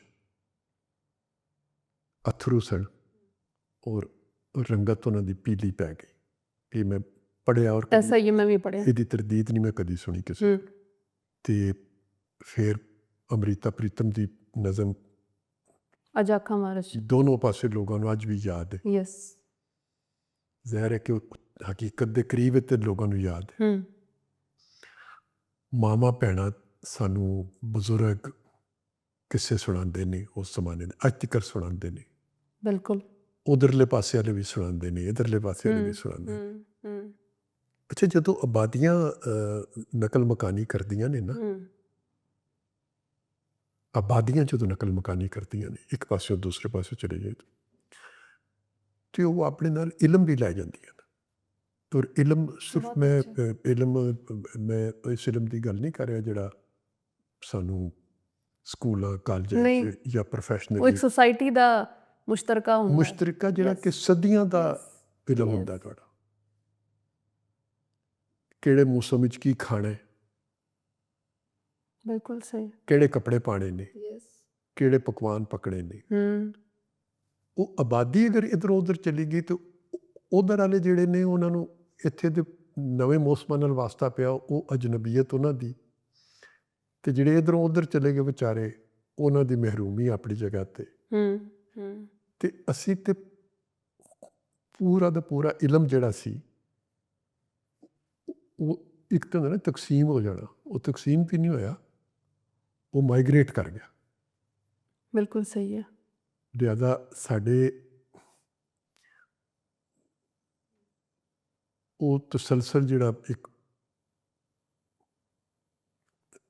ਅੱਗੇ ਵਧਣ ਦਾ ਹੁੰਦਾ ਹੈ, ਉਹ ਪੂਰਾ ਰੁਕ ਗਿਆ, ਰੁਕਾਵਟ ਆ ਗਈ ਉਹਦੇ 'ਚ, ਨਵੇਂ ਹਕਾਇਕ ਆ ਗਏ। ਸਿਰਫ ਰੁਕਿਆ ਨਹੀਂ, ਸ਼ਾਇਦ ਪਿੱਛੇ ਨੂੰ ਗਿਆ। ਪਿੱਛੇ ਵੀ ਗਿਆ। ਅੱਛਾ, ਦੁਨੀਆ 'ਚ ਅਮੂਮਨ ਮਤਲਬ ਨੈਸ਼ਨੈਲਿਟੀਜ਼ ਲੜਦੀਆਂ ਨੇ ਇੱਕ ਕੌਮ ਦੂਜੀ ਕੌਮ ਨਾਲ। ਇਹੀ ਹੁੰਦਾ ਨਾ ਜਦੋਂ ਵੀ ਲੜਾਈਆਂ ਹੁੰਦੀਆਂ ਨੇ, ਇੱਕ ਕੌਮ ਦੂਜੀ ਕੌਮ ਨਾਲ ਲੜ ਰਹੀ ਹੈ। ਇੱਥੇ ਇੱਕੋ ਹੀ ਕੌਮ ਦੇ ਦੋ ਬੰਦੇ, ਇੱਕ ਮੁਸਲਮਾਨ ਹੈ, ਇੱਕ ਸਿੱਖ ਹੈ ਜਾਂ ਹਿੰਦੂ ਹੈ ਦੋਵੇਂ ਪੰਜਾਬੀ ਨੇ, ਔਰ ਉਹਨਾਂ ਇੱਕ ਦੂਜੇ ਨੂੰ ਮਾਰਿਆ, ਹਮਸਾਏ ਨੂੰ ਘਰੋਂ ਕੱਢਿਆ, ਜਾਂ ਉਹਦੀ ਜਿਹੜੀ ਮਾਂ ਭੈਣ ਹੈ ਉਹਨੂੰ ਆਪਣਾ ਨਹੀਂ ਸਮਝਿਆ। ਇਹ ਕਿਸ ਲੈਵਲ ਦਾ ਇਖਲਾਕੀ ਵਿਗਾੜ ਆਇਆ। ਮੈਨੂੰ ਐਸਾ ਲੱਗਦਾ ਹੈ ਕਿ ਉਹ ਜਿਹੜਾ 47 ਹੈ ਉਹ ਬੇਸਿਕਲੀ ਉਹ ਇੱਧਰ ਜਿਹੜਾ ਤੁਸੀਂ ਕਹਿ ਰਹੇ ਹੋ ਨਾ ਪੂਰਾ ਇਲਮ ਮਾਈਗ੍ਰੇਟ ਹੋ ਗਿਆ, ਮੈਨੂੰ ਲੱਗਦਾ ਇਖਲਾਕੀਆਤ ਵੀ ਚਲੀਆਂ ਗਈਆਂ। ਜਦੋਂ ਮੈਂ ਸੋਚਣਾ ਸ਼ੁਰੂ ਕਰ ਦੇਵਾਂ ਕਿ ਇਹ ਟੁਰ ਜਾਏ ਤੇ ਇਹ ਚੰਗਾ ਜਿਹਾ ਘਰ ਜਿਹੜਾ ਇਹਦੇ 'ਤੇ ਕਬਜ਼ਾ ਮੇਰਾ ਹੋ ਜਾਏਗਾ। ਯੈਸ। ਤੇ ਇਖਲਾਕ ਤਾਂ ਉਸ ਦਿਨ ਟੁਰ ਗਿਆ ਨਾ। ਕਿੱਥੇ ਗਿਆ? ਉਹ ਟੁਰ ਗਿਆ ਉਸ ਦਿਨ। ਤੇ ਇਸ ਚੀਜ਼ ਨੇ ਤੇ ਆਪਣਾ ਕਿਰਦਾਰ ਅਦਾ ਕੀਤਾ ਨਾ। ਇਹ ਸਾਡੀਆਂ ਅੱਜ ਵੀ ਕਿਤਾਬਾਂ ਭਰੀਆਂ ਪਈਆਂ ਨੇ ਇਸ ਤਰ੍ਹਾਂ ਦੇ ਲਿਟਰੇਚਰ ਭਰਿਆ ਹੋਇਆ। ਯੈਸ। ਇਸ ਤਰ੍ਹਾਂ ਦੇ ਵਾਕਿਆਤ ਦੇ ਨਾਲ। ਉੱਧਰ ਵੀ ਹੋਇਆ ਤੇ ਇੱਧਰ ਵੀ ਹੋਇਆ, ਦੋਨੋਂ ਤਰਫ ਹੋਇਆ। ਦੋਨੋਂ ਤਰਫ ਹੈ। ਉੱਧਰ ਕੋਸ਼ਿਸ਼ ਕੀਤੀ ਲੋਕਾਂ ਨੇ ਕਿ ਉੱਧਰੋਂ ਨੱਸ ਜਾਣ ਲੋਕ, ਇੱਧਰੋਂ ਕੋਸ਼ਿਸ਼ ਕੀਤੀ ਕਿ ਇੱਧਰ ਵਾਲੇ ਉੱਧਰ ਨੱਸ ਜਾਣ। ਉਹ ਤੇ ਇੱਕ ਹੈਵਾਨੀਅਤ ਔਰ ਇੱਕ ਜਨੂਨੀਅਤ ਜਿਹੜੀ ਸੀ ਉਹ ਉਸ ਦੌਰਾਨ। ਟ੍ਰੇਨਾਂ ਲੁੱਟੀਆਂ ਗਈਆਂ। ਆਜ਼ਾਦੀ ਦੀ ਜਿਹੜੀ ਤਹਿਰੀਕ ਸੀ, ਤਹਿਰੀਕ ਆਜ਼ਾਦੀ ਜਿਹੜੀ ਹੈ, ਉਹਦੇ 'ਚ ਤੇ ਕਤਲੋ ਗਾਰਤਗਰੀ ਇਸ ਤਰ੍ਹਾਂ ਦੀ ਨਹੀਂ ਹੋਈ। ਆਜ਼ਾਦੀ ਤਾਂ ਅਸੀਂ ਬੜੇ ਜਮਹੂਰੀ ਤਰੀਕੇ ਨਾਲ ਹਾਸਲ ਕਰ ਦਿੱਤੀ, ਕਾਨੂੰਨੀ ਤਰੀਕੇ ਨਾਲ ਹਾਸਲ ਕਰ ਦਿੱਤੀ। ਆਜ਼ਾਦੀ ਦੇ ਉੱਤੇ ਜਿਹੜਾ ਅਮਲ ਸੀ ਉਹਦੇ 'ਚ ਅਸੀਂ ਇੱਕ ਦੂਸਰੇ ਦੇ ਨਾਲ ਇਹ ਸਲੂਕ ਕੀਤਾ। ਵੈਸੇ ਮੈਨੂੰ ਇੱਕ ਯਾਦ ਆ ਰਿਹਾ, ਮਕਸਦ ਤੇ ਅਸੀਂ ਹਾਸਲ ਕਰ ਲਿੱਤਾ ਸੀ। ਹਾਂ, ਮਤਲਬ ਹੁਣ ਕਿਉਂ ਇੱਦਾਂ ਕਰ ਰਹੇ ਜੀ? ਆਜ਼ਾਦੀ ਹਾਸਲ ਕਰ ਲਿੱਤੀ, ਅੰਗਰੇਜ਼ ਨੇ ਕਿਹਾ ਮੈਂ ਜਾ ਰਿਹਾ, ਇਹ ਤੁਹਾਡਾ ਮੁਲਕ ਹੈ, ਇਹ ਤੁਹਾਡਾ ਮੁਲਕ ਹੈ। ਉਸ ਤੋਂ ਬਾਅਦ ਦੋਵਾਂ ਮੁਲਕਾਂ ਨੂੰ ਚਾਹੀਦਾ ਸੀ ਕਿ ਟਿਕਾ ਕੇ ਆਪਣੀਆਂ ਸਰਹੱਦਾਂ 'ਤੇ ਖਲੋ ਜਾਂਦੇ ਕਿ ਜਿਹੜਾ ਜਿੱਥੇ ਵੇ ਹੋਣੇ ਉਹਦਾ ਮੁਲਕ ਹੈ ਔਰ ਉਹਨੂੰ ਤਫਜ਼ ਅਸੀਂ ਦਿਆਂਗੇ। ਉੱਧਰ ਵਾਲੇ ਉੱਧਰ ਤਫਜ਼ ਦਿੰਦੇ, ਅਸੀਂ ਇੱਧਰ ਤਫਜ਼ ਦਿੰਦੇ। ਇਹ ਸਭ ਕੁਝ ਹੋਣਾ ਹੀ ਨਹੀਂ ਸੀ ਚਾਹੀਦਾ।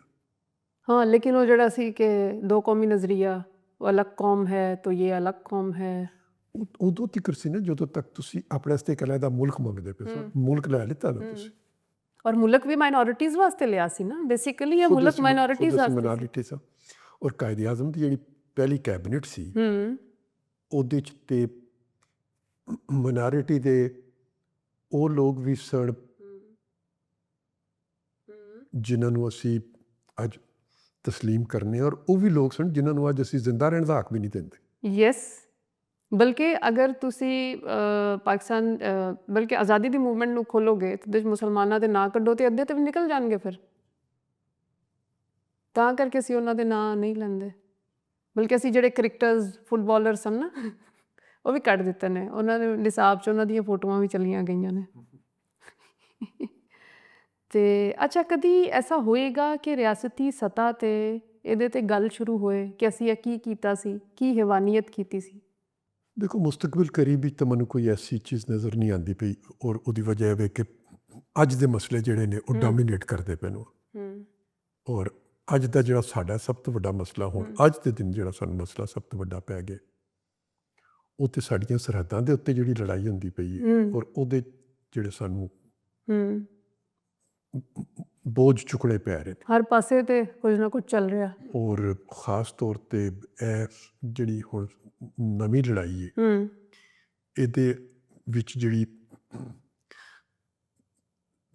ਨਵੀਆਂ ਕੁਵਤਾਂ ਜਿਹੜੀਆਂ ਨੇ ਉਹ ਬੇਲਗਾਮ ਹੋਈਆਂ ਨੇ। ਇਹ ਅਗਲੇ 5-10 ਸਾਲ ਪਤਾ ਨਹੀਂ ਸਾਨੂੰ ਭੁਗਤਣੀਆਂ ਪੈ ਜਾਣ। ਬਿਲਕੁਲ ਸਹੀ ਹੈ। ਔਰ ਸਾਡੀਆਂ ਸਰਹੱਦਾਂ ਉਹਨਾਂ ਦੇ ਨਾਲ ਲੱਗਦੀਆਂ ਨੇ, ਸਾਡਾ ਸਮੁੰਦਰ ਉਹਨਾਂ, ਬਲਕਿ ਉਹਨਾਂ ਦੀ ਗੁਜ਼ਰਗਾਹ ਤੋਂ ਗੁਜ਼ਰ ਕੇ ਆ ਕੇ ਚੀਜ਼ਾਂ ਸਾਡੇ ਤੇ ਘਰ ਆਉਂਦੀਆਂ ਨੇ। ਹਾਂ, ਤੇ ਉਹਦੇ ਪਤਾ ਨਹੀਂ ਕੀ ਕੌਨਸੀਕੁਐਂਸਿਸ ਹੋਣਗੇ। ਫਿਰ ਸਾਡੀ ਆਬਾਦੀ ਦਾ ਬਹੁਤ ਵੱਡਾ ਹਿੱਸਾ, ਸਾਡੇ ਰੋਜ਼ਗਾਰ ਦਾ ਬਹੁਤ ਵੱਡਾ ਹਿੱਸਾ ਉਹਨਾਂ ਮੁਲਕਾਂ 'ਚ ਬੈਠਾ ਹੋਇਆ ਜਿਹੜੇ ਆਪਸ ਵਿੱਚ ਲੜ ਪਏ ਨੇ, ਜਾਂ ਜਿਹੜੇ ਮੁਤਾਸਰ ਨੇ ਇਸ ਜੰਗ ਤੋਂ। ਔਰ ਬਹੁਤ ਜ਼ਿਆਦਾ ਦੁਬਈ ਵਾਲੇ ਤੇ ਜਿੰਨੇ ਵੀ ਸਨ ਵਿਚਾਰੇ ਟੈਕਸੀ ਡਰਾਈਵਰ ਇੱਧਰ ਉੱਧਰ ਸਭ ਵਾਪਸ ਆ ਗਏ ਨੇ। ਜੀ, ਤੇ ਮੈਂ ਇਹ ਅਰਜ਼ ਕਰ ਰਿਹਾ ਕਿ ਹੁਣ ਅਸੀਂ ਉਹ 70 ਸਾਲ ਪੁਰਾਣੇ ਜਿਹੜੇ ਗਲਤ ਕੰਮ ਹੋ ਗਏ ਜਾਂ ਠੀਕ ਕੰਮ ਹੋ ਗਏ, ਨਾ ਉਹਨਾਂ ਦੀ ਐਪਰੀਸੀਏਸ਼ਨ ਬਾਕੀ ਰਹਿ ਗਈ ਹੈ, ਤੇ ਨਾ ਉਹਨਾਂ ਗਲਤੀਆਂ ਦੇ ਉੱਤੇ ਸੋਚ ਵਿਚਾਰ ਕਰਨ ਦਾ ਵਕਤ ਰਹਿ ਗਿਆ ਸਾਡੇ ਕੋਲ। ਇਸ ਲਈ ਸਾਨੂੰ ਤੇ ਨਵੀਂ ਪਸੂੜੀ ਪੈ ਗਈ। ਲੇਕਿਨ ਨਾ ਸਾਡਾ ਮਿਨਹਸੁਲ ਕੌਮ ਇੱਕ ਐਕਸਪ੍ਰੈਸ਼ਨ ਹੈ, ਮਿੱਟੀ ਪਾਓ ਆ ਛੱਡ ਪਰਾਂ। ਮੈਨੂੰ ਲੱਗਦਾ ਜਿੰਨੀ ਦੇਰ ਤੱਕ ਤੁਸੀਂ ਮਸਲੇ ਦੀ ਜੜ ਨਹੀਂ ਫੜਦੇ ਨਾ, ਉਨੀ ਦੇਰ ਤੱਕ ਤੁਸੀਂ ਅੱਗੇ ਵੀ ਨਹੀਂ ਵੱਧ ਸਕਦੇ। M I right? ਜੀ ਬਿਲਕੁਲ। ਸਾਨੂੰ ਆਪਣੀ ਸਿਮਤ ਜਿਹੜੀ ਹੈ ਉਹਨੂੰ ਦਰੁਸਤ ਕਰਨ ਵਾਸਤੇ ਜ਼ਰੂਰੀ ਹੁੰਦਾ ਨਾ ਕਿ ਅਸੀਂ ਬੇਸਿਮਤੇ ਕਿੱਥੋਂ ਆਏ। ਇਹ ਜਾਣਨਾ ਜ਼ਰੂਰੀ ਹੁੰਦਾ ਕਿ ਬੇਸਿਮਤੇ ਹੋਏ ਕਿੱਥੋਂ, ਔਰ ਫਿਰ ਜੋ ਅੱਜ ਉਹਦਾ ਮਦਾਵਾ ਕੀਤਾ ਜਾ ਸਕਦਾ, ਅੱਜ ਦੇ ਦਿਨ ਉਹਦਾ ਫਿਰ ਮਦਾਵਾ ਕਰਨ ਦੀ ਜ਼ਾਹਿਰ ਹੈ ਕਿ ਤੁਸੀਂ ਹੁਣ ਵਾਪਸ ਨਹੀਂ, ਅੰਡੂ ਤੇ ਨਹੀਂ ਕਰ ਸਕਦੇ। 50 ਕੋਸ ਪਿੱਛੇ ਜਾ ਕੇ ਤੇ ਨਹੀਂ ਤੁਸੀਂ ਖਲੋਣਾ ਨਾ, ਲੇਕਿਨ ਜਿੱਥੇ ਅੱਜ ਖਲੋਤੇ ਉੱਥੋਂ ਫਿਰ ਆਪਣੇ ਰਸਤੇ ਨੂੰ ਠੀਕ ਕਰਨਾ। ਦੇਖੋ, ਉਸ ਵੇਲੇ ਇਹਨਾਂ ਨੇ ਸਿੱਖਾਂ ਨੂੰ ਜਾਂ ਹਿੰਦੂਆਂ ਨੂੰ ਮਾਰਿਆ। ਮੈਂ ਅਗਰ ਆਪਣੇ ਪੰਜਾਬ ਦੀ ਗੱਲ ਕਰਾਂ, ਹੋਇਆ ਉੱਧਰ ਵੀ ਹੈ। ਮੈਨੂੰ ਹਮੇਸ਼ਾ ਲੋਕ ਕਹਿੰਦੇ ਤੂੰ ਇੱਧਰ ਦੀ ਗੱਲ ਕਰਦੀ, ਉੱਧਰ ਦੀ ਕਿਉਂ ਨਹੀਂ ਕਰਦੀ, ਕਿਉਂਕਿ ਮੈਂ ਰਹਿੰਦੀ ਇੱਥੇ ਹਾਂ। ਤੇ ਉਸ ਤੋਂ ਬਾਅਦ ਇੱਥੋਂ ਹੀ ਲੋਕ ਗਏ ਨਾ ਬੰਗਾਲ। ਜੀ, ਇਹਨਾਂ ਨੇ ਕੀਤਾ ਨਾ ਸਾਰਾ। ਉਹ ਭਾਵੇਂ ਸਿੰਧੀ ਸਨ, ਬਲੋਚ ਸਨ, ਪੰਜਾਬੀ ਸਨ, ਲੇਕਿਨ ਇੱਕ ਪਾਕਿਸਤਾਨ ਦੀ ਫੌਜ ਸੀ ਜਿਹੜੀ ਜਾ ਰਹੀ ਸੀ, ਔਰ ਉਹੀ ਚੀਜ਼ਾਂ ਦੁਬਾਰਾ ਉੱਥੇ ਹੋਈਆਂ। ਔਰ ਅਗਰ ਆਪਣੀ ਸਮਤ ਦਰੁਸਤ ਨਾ ਕੀਤੀ ਤੇ ਕੱਲ੍ਹ ਨੂੰ ਕਿਧਰੇ ਹੋਰ ਵੀ ਕਰਨਾ ਪਿਆ ਤੇ ਕਰਨਗੇ। ਇਹ ਤੁਹਾਡੀ ਗੱਲ ਜਿਹੜੀ ਹੈ ਨਾ, ਇਹ ਸੁੱਟਣ ਵਾਲੀ ਤੇ ਗੱਲ ਨਹੀਂ ਹੈ। ਔਰ ਦੁਨੀਆ ਦੀਆਂ ਸਾਰੀਆਂ ਵੱਡੀਆਂ ਕੌਮਾਂ ਜਿਹੜੀਆਂ ਨੇ ਉਹ ਆਪਣੇ ਮਾਜ਼ੀ ਦੀਆਂ ਗਲਤੀਆਂ ਜਿਹੜੀਆਂ ਨੇ ਉਹਨਾਂ ਨੂੰ ਮੰਨਦੀਆਂ ਨੇ। ਬਿਲਕੁਲ। ਉਹਦੇ 'ਚ ਇਤਰਾਫ ਕਰਨ, ਗਲਤੀ ਆਪਣੀ ਦਾ ਇਤਰਾਫ ਕਰਨ 'ਚ ਕੋਈ ਤੁਸੀਂ ਘਟਦੇ ਨਹੀਂ ਹੋ, ਤੁਹਾਡਾ ਕੱਦ ਵੱਧਦਾ ਵੇ। ਤੁਹਾਡੀ ਇੱਜ਼ਤ ਘਟਦੀ ਨਹੀਂ, ਤੁਹਾਡੀ ਇੱਜ਼ਤ ਵੱਧਦੀ ਹੈ। ਅਤੇ ਅੱਜ ਦੇ ਦਿਨ ਸਾਨੂੰ ਜਿਹੜੀ ਕੋਸ਼ਿਸ਼ ਕਰਨੀ ਹੈ ਔਰ ਕੋਸ਼ਿਸ਼ ਕਰਨੀ ਚਾਹੀਦੀ ਹੈ, ਉਹ ਇਹ ਕਰਨੀ ਚਾਹੀਦੀ ਹੈ ਕਿ ਮਾਜ਼ੀ 'ਚ ਜੋ ਕੁਝ ਹੋਇਆ ਅਸੀਂ ਅੱਛੇ ਤਲਕਾਤ ਉਹਨਾਂ ਨਾਲ ਸਾਰਿਆਂ ਨਾਲ ਬਣਾ ਲਈਏ ਆਪਣੇ, ਜਿਨ੍ਹਾਂ ਨਾਲ ਸਾਡੀ ਦੂਰੀ ਪਈ, ਸਾਡੇ ਕਿਸੇ ਵੀ ਅਮਲ ਦੀ ਵਜ੍ਹਾ ਤੋਂ ਸ਼ਿਕਾਇਤ ਉਹਨਾਂ ਨੂੰ ਪੈਦਾ ਹੋਈ ਨਾ ਸਾਡੇ ਤੋਂ। ਬਿਲਕੁਲ। ਸਾਡੇ ਤੋਂ ਸ਼ਿਕਾਇਤ ਪੈਦਾ ਹੋਈ ਅਤੇ ਅਸੀਂ ਲੜ ਪਏ ਇੱਕ ਦੂਸਰੇ ਦੇ ਨਾਲ। ਹੁਣ ਅਸੀਂ ਉਸ ਸ਼ਿਕਾਇਤ ਨੂੰ ਦੁਬਾਰਾ ਨਾ ਪੈਦਾ ਹੋਣ ਦਈਏ। ਔਰ ਜਿਨ੍ਹਾਂ ਨੂੰ ਸ਼ਿਕਾਇਤ ਪੈਦਾ ਹੋਈ ਹੈ ਉਹਨਾਂ ਦੇ ਨਾਲ ਅਸੀਂ ਆਪਣੇ ਤਲਕਾਤ ਨੂੰ ਆਇੰਦਾ ਤੋਂ ਚੰਗਾ ਕਰਨ ਦੀ ਕੋਸ਼ਿਸ਼ ਕਰੀਏ ਕਿ ਉਹ ਮਾਜ਼ੀ ਦੇ ਜਿਹੜੇ ਜ਼ਖਮ ਨੇ ਉਹਨਾਂ ਦੇ ਉਹ ਖਤਮ ਹੋਣ। ਅਤੇ ਇਹ ਕਰਨ 'ਤੇ ਕੋਈ ਆਪਣਾ ਛੋਟਾਪਨ ਨਹੀਂ, ਇਹ ਵੱਡਾਪਨ ਹੁੰਦਾ। ਲੇਕਿਨ ਇਹ ਹੁੰਦਾ ਨਜ਼ਰ ਨਹੀਂ ਆਉਂਦਾ। ਨਹੀਂ, ਮੈਂ ਤੁਹਾਨੂੰ ਕਹਿੰਦਾ ਕਿ ਹੁਣ ਅਸੀਂ ਮਸਲੇ ਹੋਰਾਂ 'ਚ ਫਸ ਗਏ। ਇਸ ਲਈ ਤੁਸੀਂ ਇਸ ਗੱਲ ਨੂੰ ਕਰੋ ਵੀ ਅਤੇ ਉਹਦਾ ਕਿਹਨੂੰ ਸੁਣਾਓਗੇ ਤੁਸੀਂ ਗੱਲ ਕਿ ਇਸ ਵੇਲੇ ਤੇ ਅਸੀਂ ਆਪਣੇ ਜਿਹਨੂੰ ਕਹਿੰਦੇ ਨੇ ਬਕਾ ਦੀ ਜੰਗ ਜਿਹੜੀ ਹੈ, ਹਯਾਤੀ ਦੀ ਜੰਗ ਜਿਹੜੀ ਹੈ, ਹਕੀਕਤਨ ਆਪਣੀ ਹਯਾਤੀ ਦੀ ਜੰਗ ਸ਼ਾਇਦ ਪਹਿਲੀ ਦਫਾ ਸਾਡੀ ਹਯਾਤੀ ਨੂੰ ਆ ਗਿਆ ਸਾਡੇ ਉੱਤੇ ਕਿ ਇਹਨੂੰ ਬਚਾਉਣਾ ਕਿਸ ਤਰ੍ਹਾਂ ਵੇ ਸੀ। ਇਹ ਜ਼ਰਾ ਦਾਦਾ ਕਰੋ 10 ਦਿਨ ਪੈਟਰੋਲ ਨਾ ਆਵੇ ਤੇ ਸਾਡੇ ਅਸੀਂ ਤੇ ਕੀ ਹਾਲ ਘੰਟੇ ਦੀ ਲੋਡ ਸ਼ੈਡਿੰਗ ਜਿਹੜੀ ਉਹ ਨਹੀਂ ਬਰਦਾਸ਼ਤ ਕਰਨ ਵਾਲੇ ਲੋਕ, ਕਿਉਂਕਿ ਅਸੀਂ ਬਹਰਲ ਭੈੜੇ ਹਾਲਾਤ ਭੈੜੇ ਤਰੀਨ ਹਾਲਾਤ ਵਿੱਚ ਵੀ ਇੱਕ ਚੰਗੀ ਜ਼ਿੰਦਗੀ ਕਿਸੇ ਨਾ ਕਿਸੇ ਢੰਗ ਦੀ ਸਾਨੂੰ ਲੱਭਦੀ ਰਹੀ ਹੈ, ਰੁੱਖੀ ਸੁੱਖੀ ਲੱਭਦੀ ਰਹੀ ਹੈ, ਨਹੀਂ ਅੱਛੀ ਲੱਭਦੀ ਰਹੀ ਹੈ। ਹਾਂ ਅੱਛੀ ਲੱਭਦੀ ਰਹੀ ਹੈ। ਤੇ ਅਸੀਂ ਤੇ ਆਦੀ ਨਹੀਂ ਨਾ, ਅਸੀਂ ਕਦੀ ਪੈਟਰੋਲ 5 ਰੁਪਏ ਵੀ ਵਾਜੇ ਤਾਂ ਸਾਨੂੰ ਮਸਲਾ ਨਹੀਂ ਹੁੰਦਾ, ਕਿਉਂਕਿ ਉਹ ਲੱਭ ਰਿਹਾ ਠੀਕ ਹੈ। ਅੱਜ ਵੀ ਸੜਕ ਦੇ ਉੱਤੇ ਤੁਸੀਂ ਦੇਖ ਲਓ ਹਾਂ ਕੋਈ ਟ੍ਰੈਫਿਕ ਵਿੱਚ ਕਮੀ ਆਈ ਹੈ ਨਹੀਂ, ਬਲਕਿ ਜਦੋਂ ਇੰਨਾ ਮਹਿੰਗਾ ਹੋਇਆ ਸੀ, ਜਦੋਂ ਹਜੇ ਨਵੀਂ ਵਾਰ ਸ਼ੁਰੂ ਹੋਈ ਸੀ ਮਾਰਚ ਵਿੱਚ, ਤੇ ਮੈਂ ਹੈਰਾਨ ਹੁੰਦੀ ਸੀ ਕਿ ਸੜਕ ਤੇ ਮੈਨੂੰ ਨਹੀਂ ਨਜ਼ਰ ਆ ਰਿਹਾ ਕਿ ਕਿਧਰੇ ਵੀ ਮਹਿੰਗਾ ਹੈ ਪੈਟਰੋਲ। ਅੱਛਾ ਤੁਸੀਂ ਕਿੰਨੀ ਵਾਰੀ ਜੇਲ੍ਹ ਗਏ? ਵਾਰੀਆਂ ਤੇ ਜ਼ਿਆਦਾ ਨੇ, ਹਾਂ ਅਦਵਾਰ ਮੈਨੂੰ ਪਤਾ ਨਹੀਂ ਕਿ ਕੋਈ ਵੀ ਅਯੂਬ ਸਾਹਿਬ, ਯਾਇਆ ਸਾਹਿਬ, ਜ਼ਿਆ ਸਾਹਿਬ, ਮੁਸ਼ਰਫ ਸਾਹਿਬ, ਔਰ ਫਿਰ ਜਲਾਵਤਨੀ 5 ਸਾਲ ਦੀ ਜੀ ਉਹ ਵੀ ਹੈ। ਇਹਨਾਂ ਸਾਰਿਆਂ ਜ਼ਮਾਨਿਆਂ 'ਚ ਇੱਕ 2 ਦਫਾ ਦੀ ਜੇਲ੍ਹ ਤੇ ਕੱਟੀ ਹੈ ਜੀ। ਅੱਛਾ ਤੁਸੀਂ ਜ਼ਿਆਦਾ ਸਫ਼ਰ ਕੀਤਾ ਹੈ ਜਾਂ ਤੁਹਾਡੇ ਘਰ ਵਾਲਿਆਂ ਜ਼ਿਆਦਾ ਸਫ਼ਰ ਕੀਤਾ ਹੈ? ਮੇਰੇ ਖਿਆਲ 'ਚ ਘਰ ਵਾਲੇ ਨੇ ਜ਼ਿਆਦਾ ਸਫ਼ਰ ਕੀਤਾ। ਯੈਸ ਘਰ ਵਾਲੇ ਨੇ ਜ਼ਿਆਦਾ, ਇਸ ਵਾਸਤੇ ਕਿ ਮੈਂ ਤੇ ਆਪਣੇ ਵਾਸਤੇ ਇੱਕ ਜ਼ਿੰਦਗੀ ਦੀ ਰਵਸ਼ ਅਪਣਾਈ ਨਾ ਜੀ, ਤੇ ਉਹ ਚੱਲਦੀ ਪਈ ਹੈ। ਹਾਂ ਔਰ ਤੁਸੀਂ ਤੇ ਆਪਣੀ ਚੋਇਸ ਨਾਲ ਕੀਤਾ ਨਾ ਸਾਰਾ। ਤੇ ਉਹਨਾਂ ਦੀ ਚੋਇਸ ਇਹ ਨਹੀਂ ਸੀ, ਲੇਕਿਨ ਉਹਨਾਂ ਦੀ ਜ਼ਿੰਦਗੀ 'ਚ ਬਹੁਤ ਸਾਰੀਆਂ ਰੁਕਾਵਟਾਂ ਆਈਆਂ। ਉਹਨਾਂ ਦੀ ਫਰਜ਼ ਕਰੋ ਅਗਰ ਮੈਂ ਇਹ ਹਮਾਕਤਾਂ ਨਾ ਕਰ ਰਿਹਾ ਹੁੰਦਾ ਤੇ ਉਹਨਾਂ ਦੀਆਂ ਜ਼ਿੰਦਗੀਆਂ ਜਿਹੜੀਆਂ ਸਨ ਉਹ ਅੱਜ ਦੀ ਜ਼ਿੰਦਗੀ ਤੋਂ ਬਿਹਤਰ ਹੁੰਦੀਆਂ। ਹਾਂ ਅੱਛਾ ਲੋਕੀ ਅਮੂਮਨ ਇਹ ਤਾਸੁਰ ਹੈ ਕਿ ਸਿਆਸਤ ਵਿੱਚ ਆ ਕੇ ਨਾ ਬੜਾ ਪੈਸਾ ਕਮਾਇਆ ਜਾਂਦਾ, ਪਰ ਤੁਸੀਂ ਤਾਂ ਉਹ ਵੀ ਨਹੀਂ ਕਮਾਇਆ। ਉਹਦਾ ਅਫਸੋਸ ਨਹੀਂ ਹੈ, ਪੈਸੇ ਨਾ ਕਮਾਉਣ ਦਾ ਕੋਈ ਅਫਸੋਸ ਨਹੀਂ ਹੈ। ਔਰ ਅਫਸੋਸ ਇਸ ਚੀਜ਼ ਦਾ ਹੈ ਕਿ ਜਿਨ੍ਹਾਂ ਚੀਜ਼ਾਂ 'ਤੇ ਕੋਸ਼ਿਸ਼ ਕੀਤੀ ਸੀ, ਉਹ ਜਿਸ ਤਰ੍ਹਾਂ ਅਬਦੁੱਲਾ ਹੁਸੈਨ ਸਾਹਿਬ ਨੇ ਇੱਕ ਨਾਵਲ ਲਿਖੀ ਸੀ ਉਦਾਸ ਨਸਲ, ਤੇ ਅਸੀਂ ਉਹ ਫਿਰ ਇੱਕ ਨਾਕਾਮ ਨਸਲਾਂ ਜਿਹੜੀਆਂ ਨਾ, ਅੱਛਾ ਤੁਸੀਂ ਉਸ ਨਾਵਲ ਦੇ ਕਿਰਦਾਰ ਨਾਕਾਮ ਨਸਲ ਦੇ ਕਿਰਦਾਰ। ਨਾਕਾਮ ਮੈਂ ਪਤਾ ਨਹੀਂ, ਮੈਂ ਕਹਿੰਦੀ ਬੰਜਰ ਨਸਲਾਂ ਮੈਨੂੰ ਲੱਗਦਾ। ਬੰਜਰ ਸਾਡੇ ਤੋਂ ਬਾਅਦ ਵਾਲੀਆਂ ਨੇ। ਹਾਂ ਯੈਸ ਬੰਜਰ ਸਾਡੇ ਤੋਂ ਬਾਅਦ ਵਾਲੀਆਂ ਨੇ ਤੁਹਾਡੀ। ਹਾਂ ਤੁਸੀਂ ਸਹੀ ਕਹਿ ਰਹੇ ਹੋ, ਕਿਉਂਕਿ ਉਹ ਆਈਡੀਅਲਿਜ਼ਮ ਪੂਰਾ ਨਾਕਾਮ ਹੋਇਆ ਨਾ। ਲੇਕਿਨ ਮੈਂ ਫਿਰ ਉਹੀ ਗੱਲ ਆਖਾਂਗੀ, ਨਾਕਾਮ ਨਹੀਂ ਹੋਇਆ, ਉਹ ਮੌਜੂਦ ਹੈ। ਠੀਕ ਹੈ, ਉਮੀਦ ਰੱਖਣੀ ਚਾਹੀਦੀ ਹੈ, ਅੱਛੀ ਸੋਚ ਹੈ। ਮੇਰੀ ਵੀ ਹੈ ਕਿ ਫਿਰ ਕਿਧਰੇ ਨਾ ਕਿਧਰੇ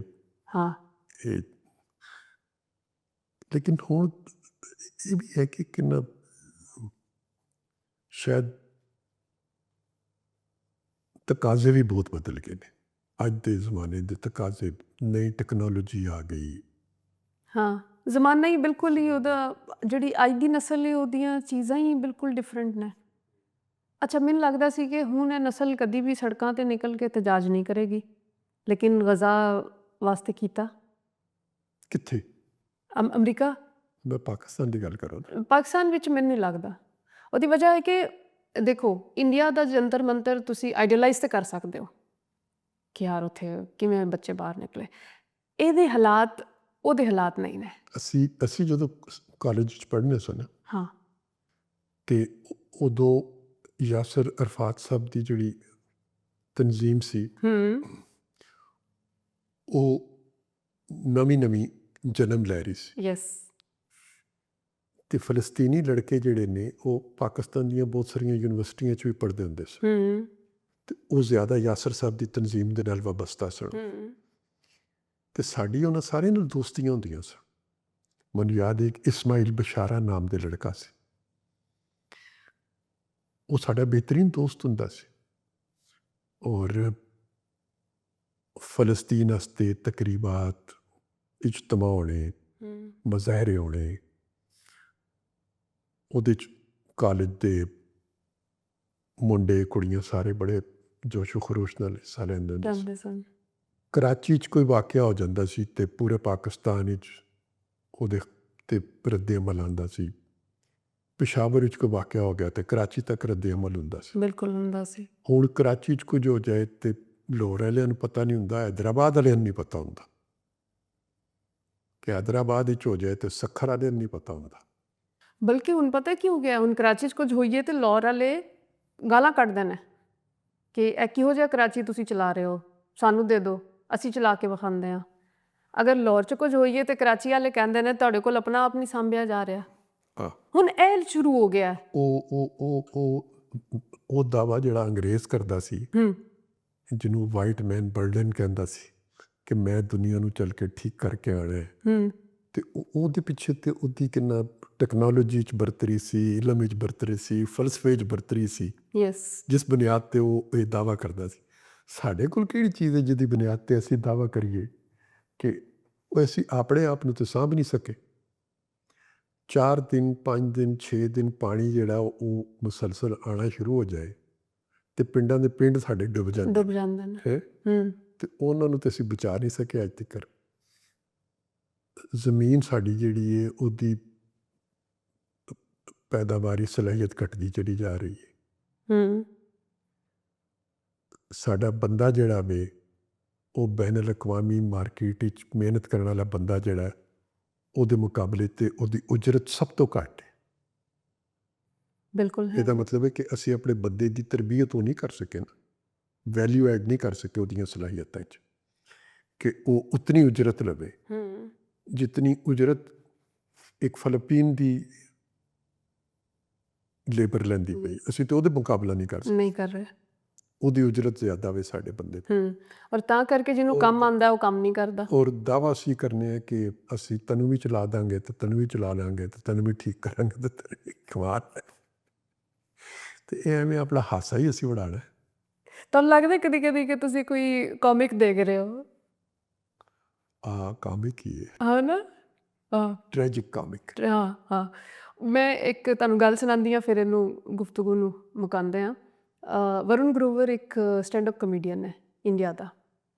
ਉਹਨੇ ਇੱਕ ਦਿਨ ਆਪਣਾ ਪੂਰਾ ਸ਼ੋਅ ਕਿਸ ਤਰ੍ਹਾਂ ਕੀਤਾ, ਅਖਬਾਰ ਫੜਿਆ ਔਰ ਸਿਰਫ ਇੱਕ ਖਬਰ ਪੜ੍ਹਦਾ ਗਿਆ ਤੇ ਆਡੀਅנס ਹੱਸ ਕੇ ਦੋਹਰੀ ਹੋ ਰਹੀ ਹੈ। ਤੇ ਉਹਨੇ ਕਿਹਾ ਕਿ ਹੁਣ ਦੱਸੋ ਮੇਰਾ ਕੰਮ ਤੇ ਇਹ ਲੈ ਗਏ ਨੇ, ਮੈਂ ਕਾਮੇਡੀ ਕਿਤੇ ਕਰਾਂ, ਇਹ ਚੱਲ ਰਿਹਾ। ਤੇ ਸਾਡੇ ਪਾਸੇ ਵੀ ਸੂਰਤ ਹਾਲ ਮੁਖਤਲਿਫ ਤੇ ਨਹੀਂ, ਇਹੋ ਹੀ ਹੈ। ਯੈਸ, ਮੈਂ ਇੰਨਾ ਹੱਸਦੀ ਆ ਨਾ ਖਬਰਾਂ ਸੁਣ ਕੇ। 70 ਸਾਲ 75 ਸਾਲ ਜਿਹੜੀ ਵੀ ਸਾਡੀ ਉਮਰ ਹੈ 79 years, ਉਹਦੇ 'ਚ ਸਭ ਤੋਂ ਜ਼ਿਆਦਾ ਜਿਹੜੀ ਲੀਡ ਸਟੋਰੀ ਸਾਡੇ ਉਹ ਹੁੰਦੀ ਹੈ ਕਿ ਕਾਮਯਾਬ ਦੌਰੇ 'ਤੇ ਰਵਾਨਾ ਹੋ ਗਏ। ਜਿਹੜਾ ਵੀ ਹੁਕਮਰਾਨ ਹੈ ਬਲਾ ਤਖਸੀਸ, ਉਹ ਹਾਲੀ ਆਪਣੇ ਘਰੋਂ ਪੈਰ ਨਹੀਂ ਬਾਹਰ ਕੱਢਦਾ ਤੇ ਅਖਬਾਰ ਦੀ ਸੁਰਖੀ ਹੁੰਦੀ ਕਾਮਯਾਬ ਦੌਰੇ 'ਤੇ ਰਵਾਨਾ ਹੋ ਗਏ। ਦੌਰਾ ਸ਼ੁਰੂ ਹੋਣ ਤੋਂ ਪਹਿਲੇ ਅਸੀਂ ਕਾਮਯਾਬ ਕਰਾ ਦਿੰਦੇ। ਔਰ ਇਤਨੇ ਕਾਮਯਾਬ ਦੌਰੇ ਜਿਹੜੇ ਨੇ ਅਸੀਂ ਕੀਤੇ ਨੇ ਇਹਨਾਂ ਆਪਣੀ ਪੂਰੀ ਉਮਰ ਵਿੱਚ, ਜਿਹੜੀ ਪਾਕਿਸਤਾਨ ਦੀ ਉਮਰ ਹੈ ਉਹਦੇ ਸਾਡੇ ਤਮਾਮ ਹੁਕਮਰਾਨਾਂ ਨੇ ਇਤਨੇ ਕਾਮਯਾਬ ਦੌਰੇ ਕੀਤੇ ਨੇ ਕਿ ਉਹਨਾਂ ਕਾਮਯਾਬੀਆਂ ਦਾ ਢੇਰ ਕਿੱਥੇ ਲੱਗਿਆ ਉਹ ਅਸੀਂ ਲੱਭਦੇ ਫਿਰ ਨਹੀਂ। ਵਾਹ। ਤੇ ਇਹ ਸਾਡੇ ਅਖਬਾਰ ਵੀ ਤਾਂ ਕਾਮੇਡੀ ਅਖਬਾਰ ਨੇ ਨਾ। हाँ,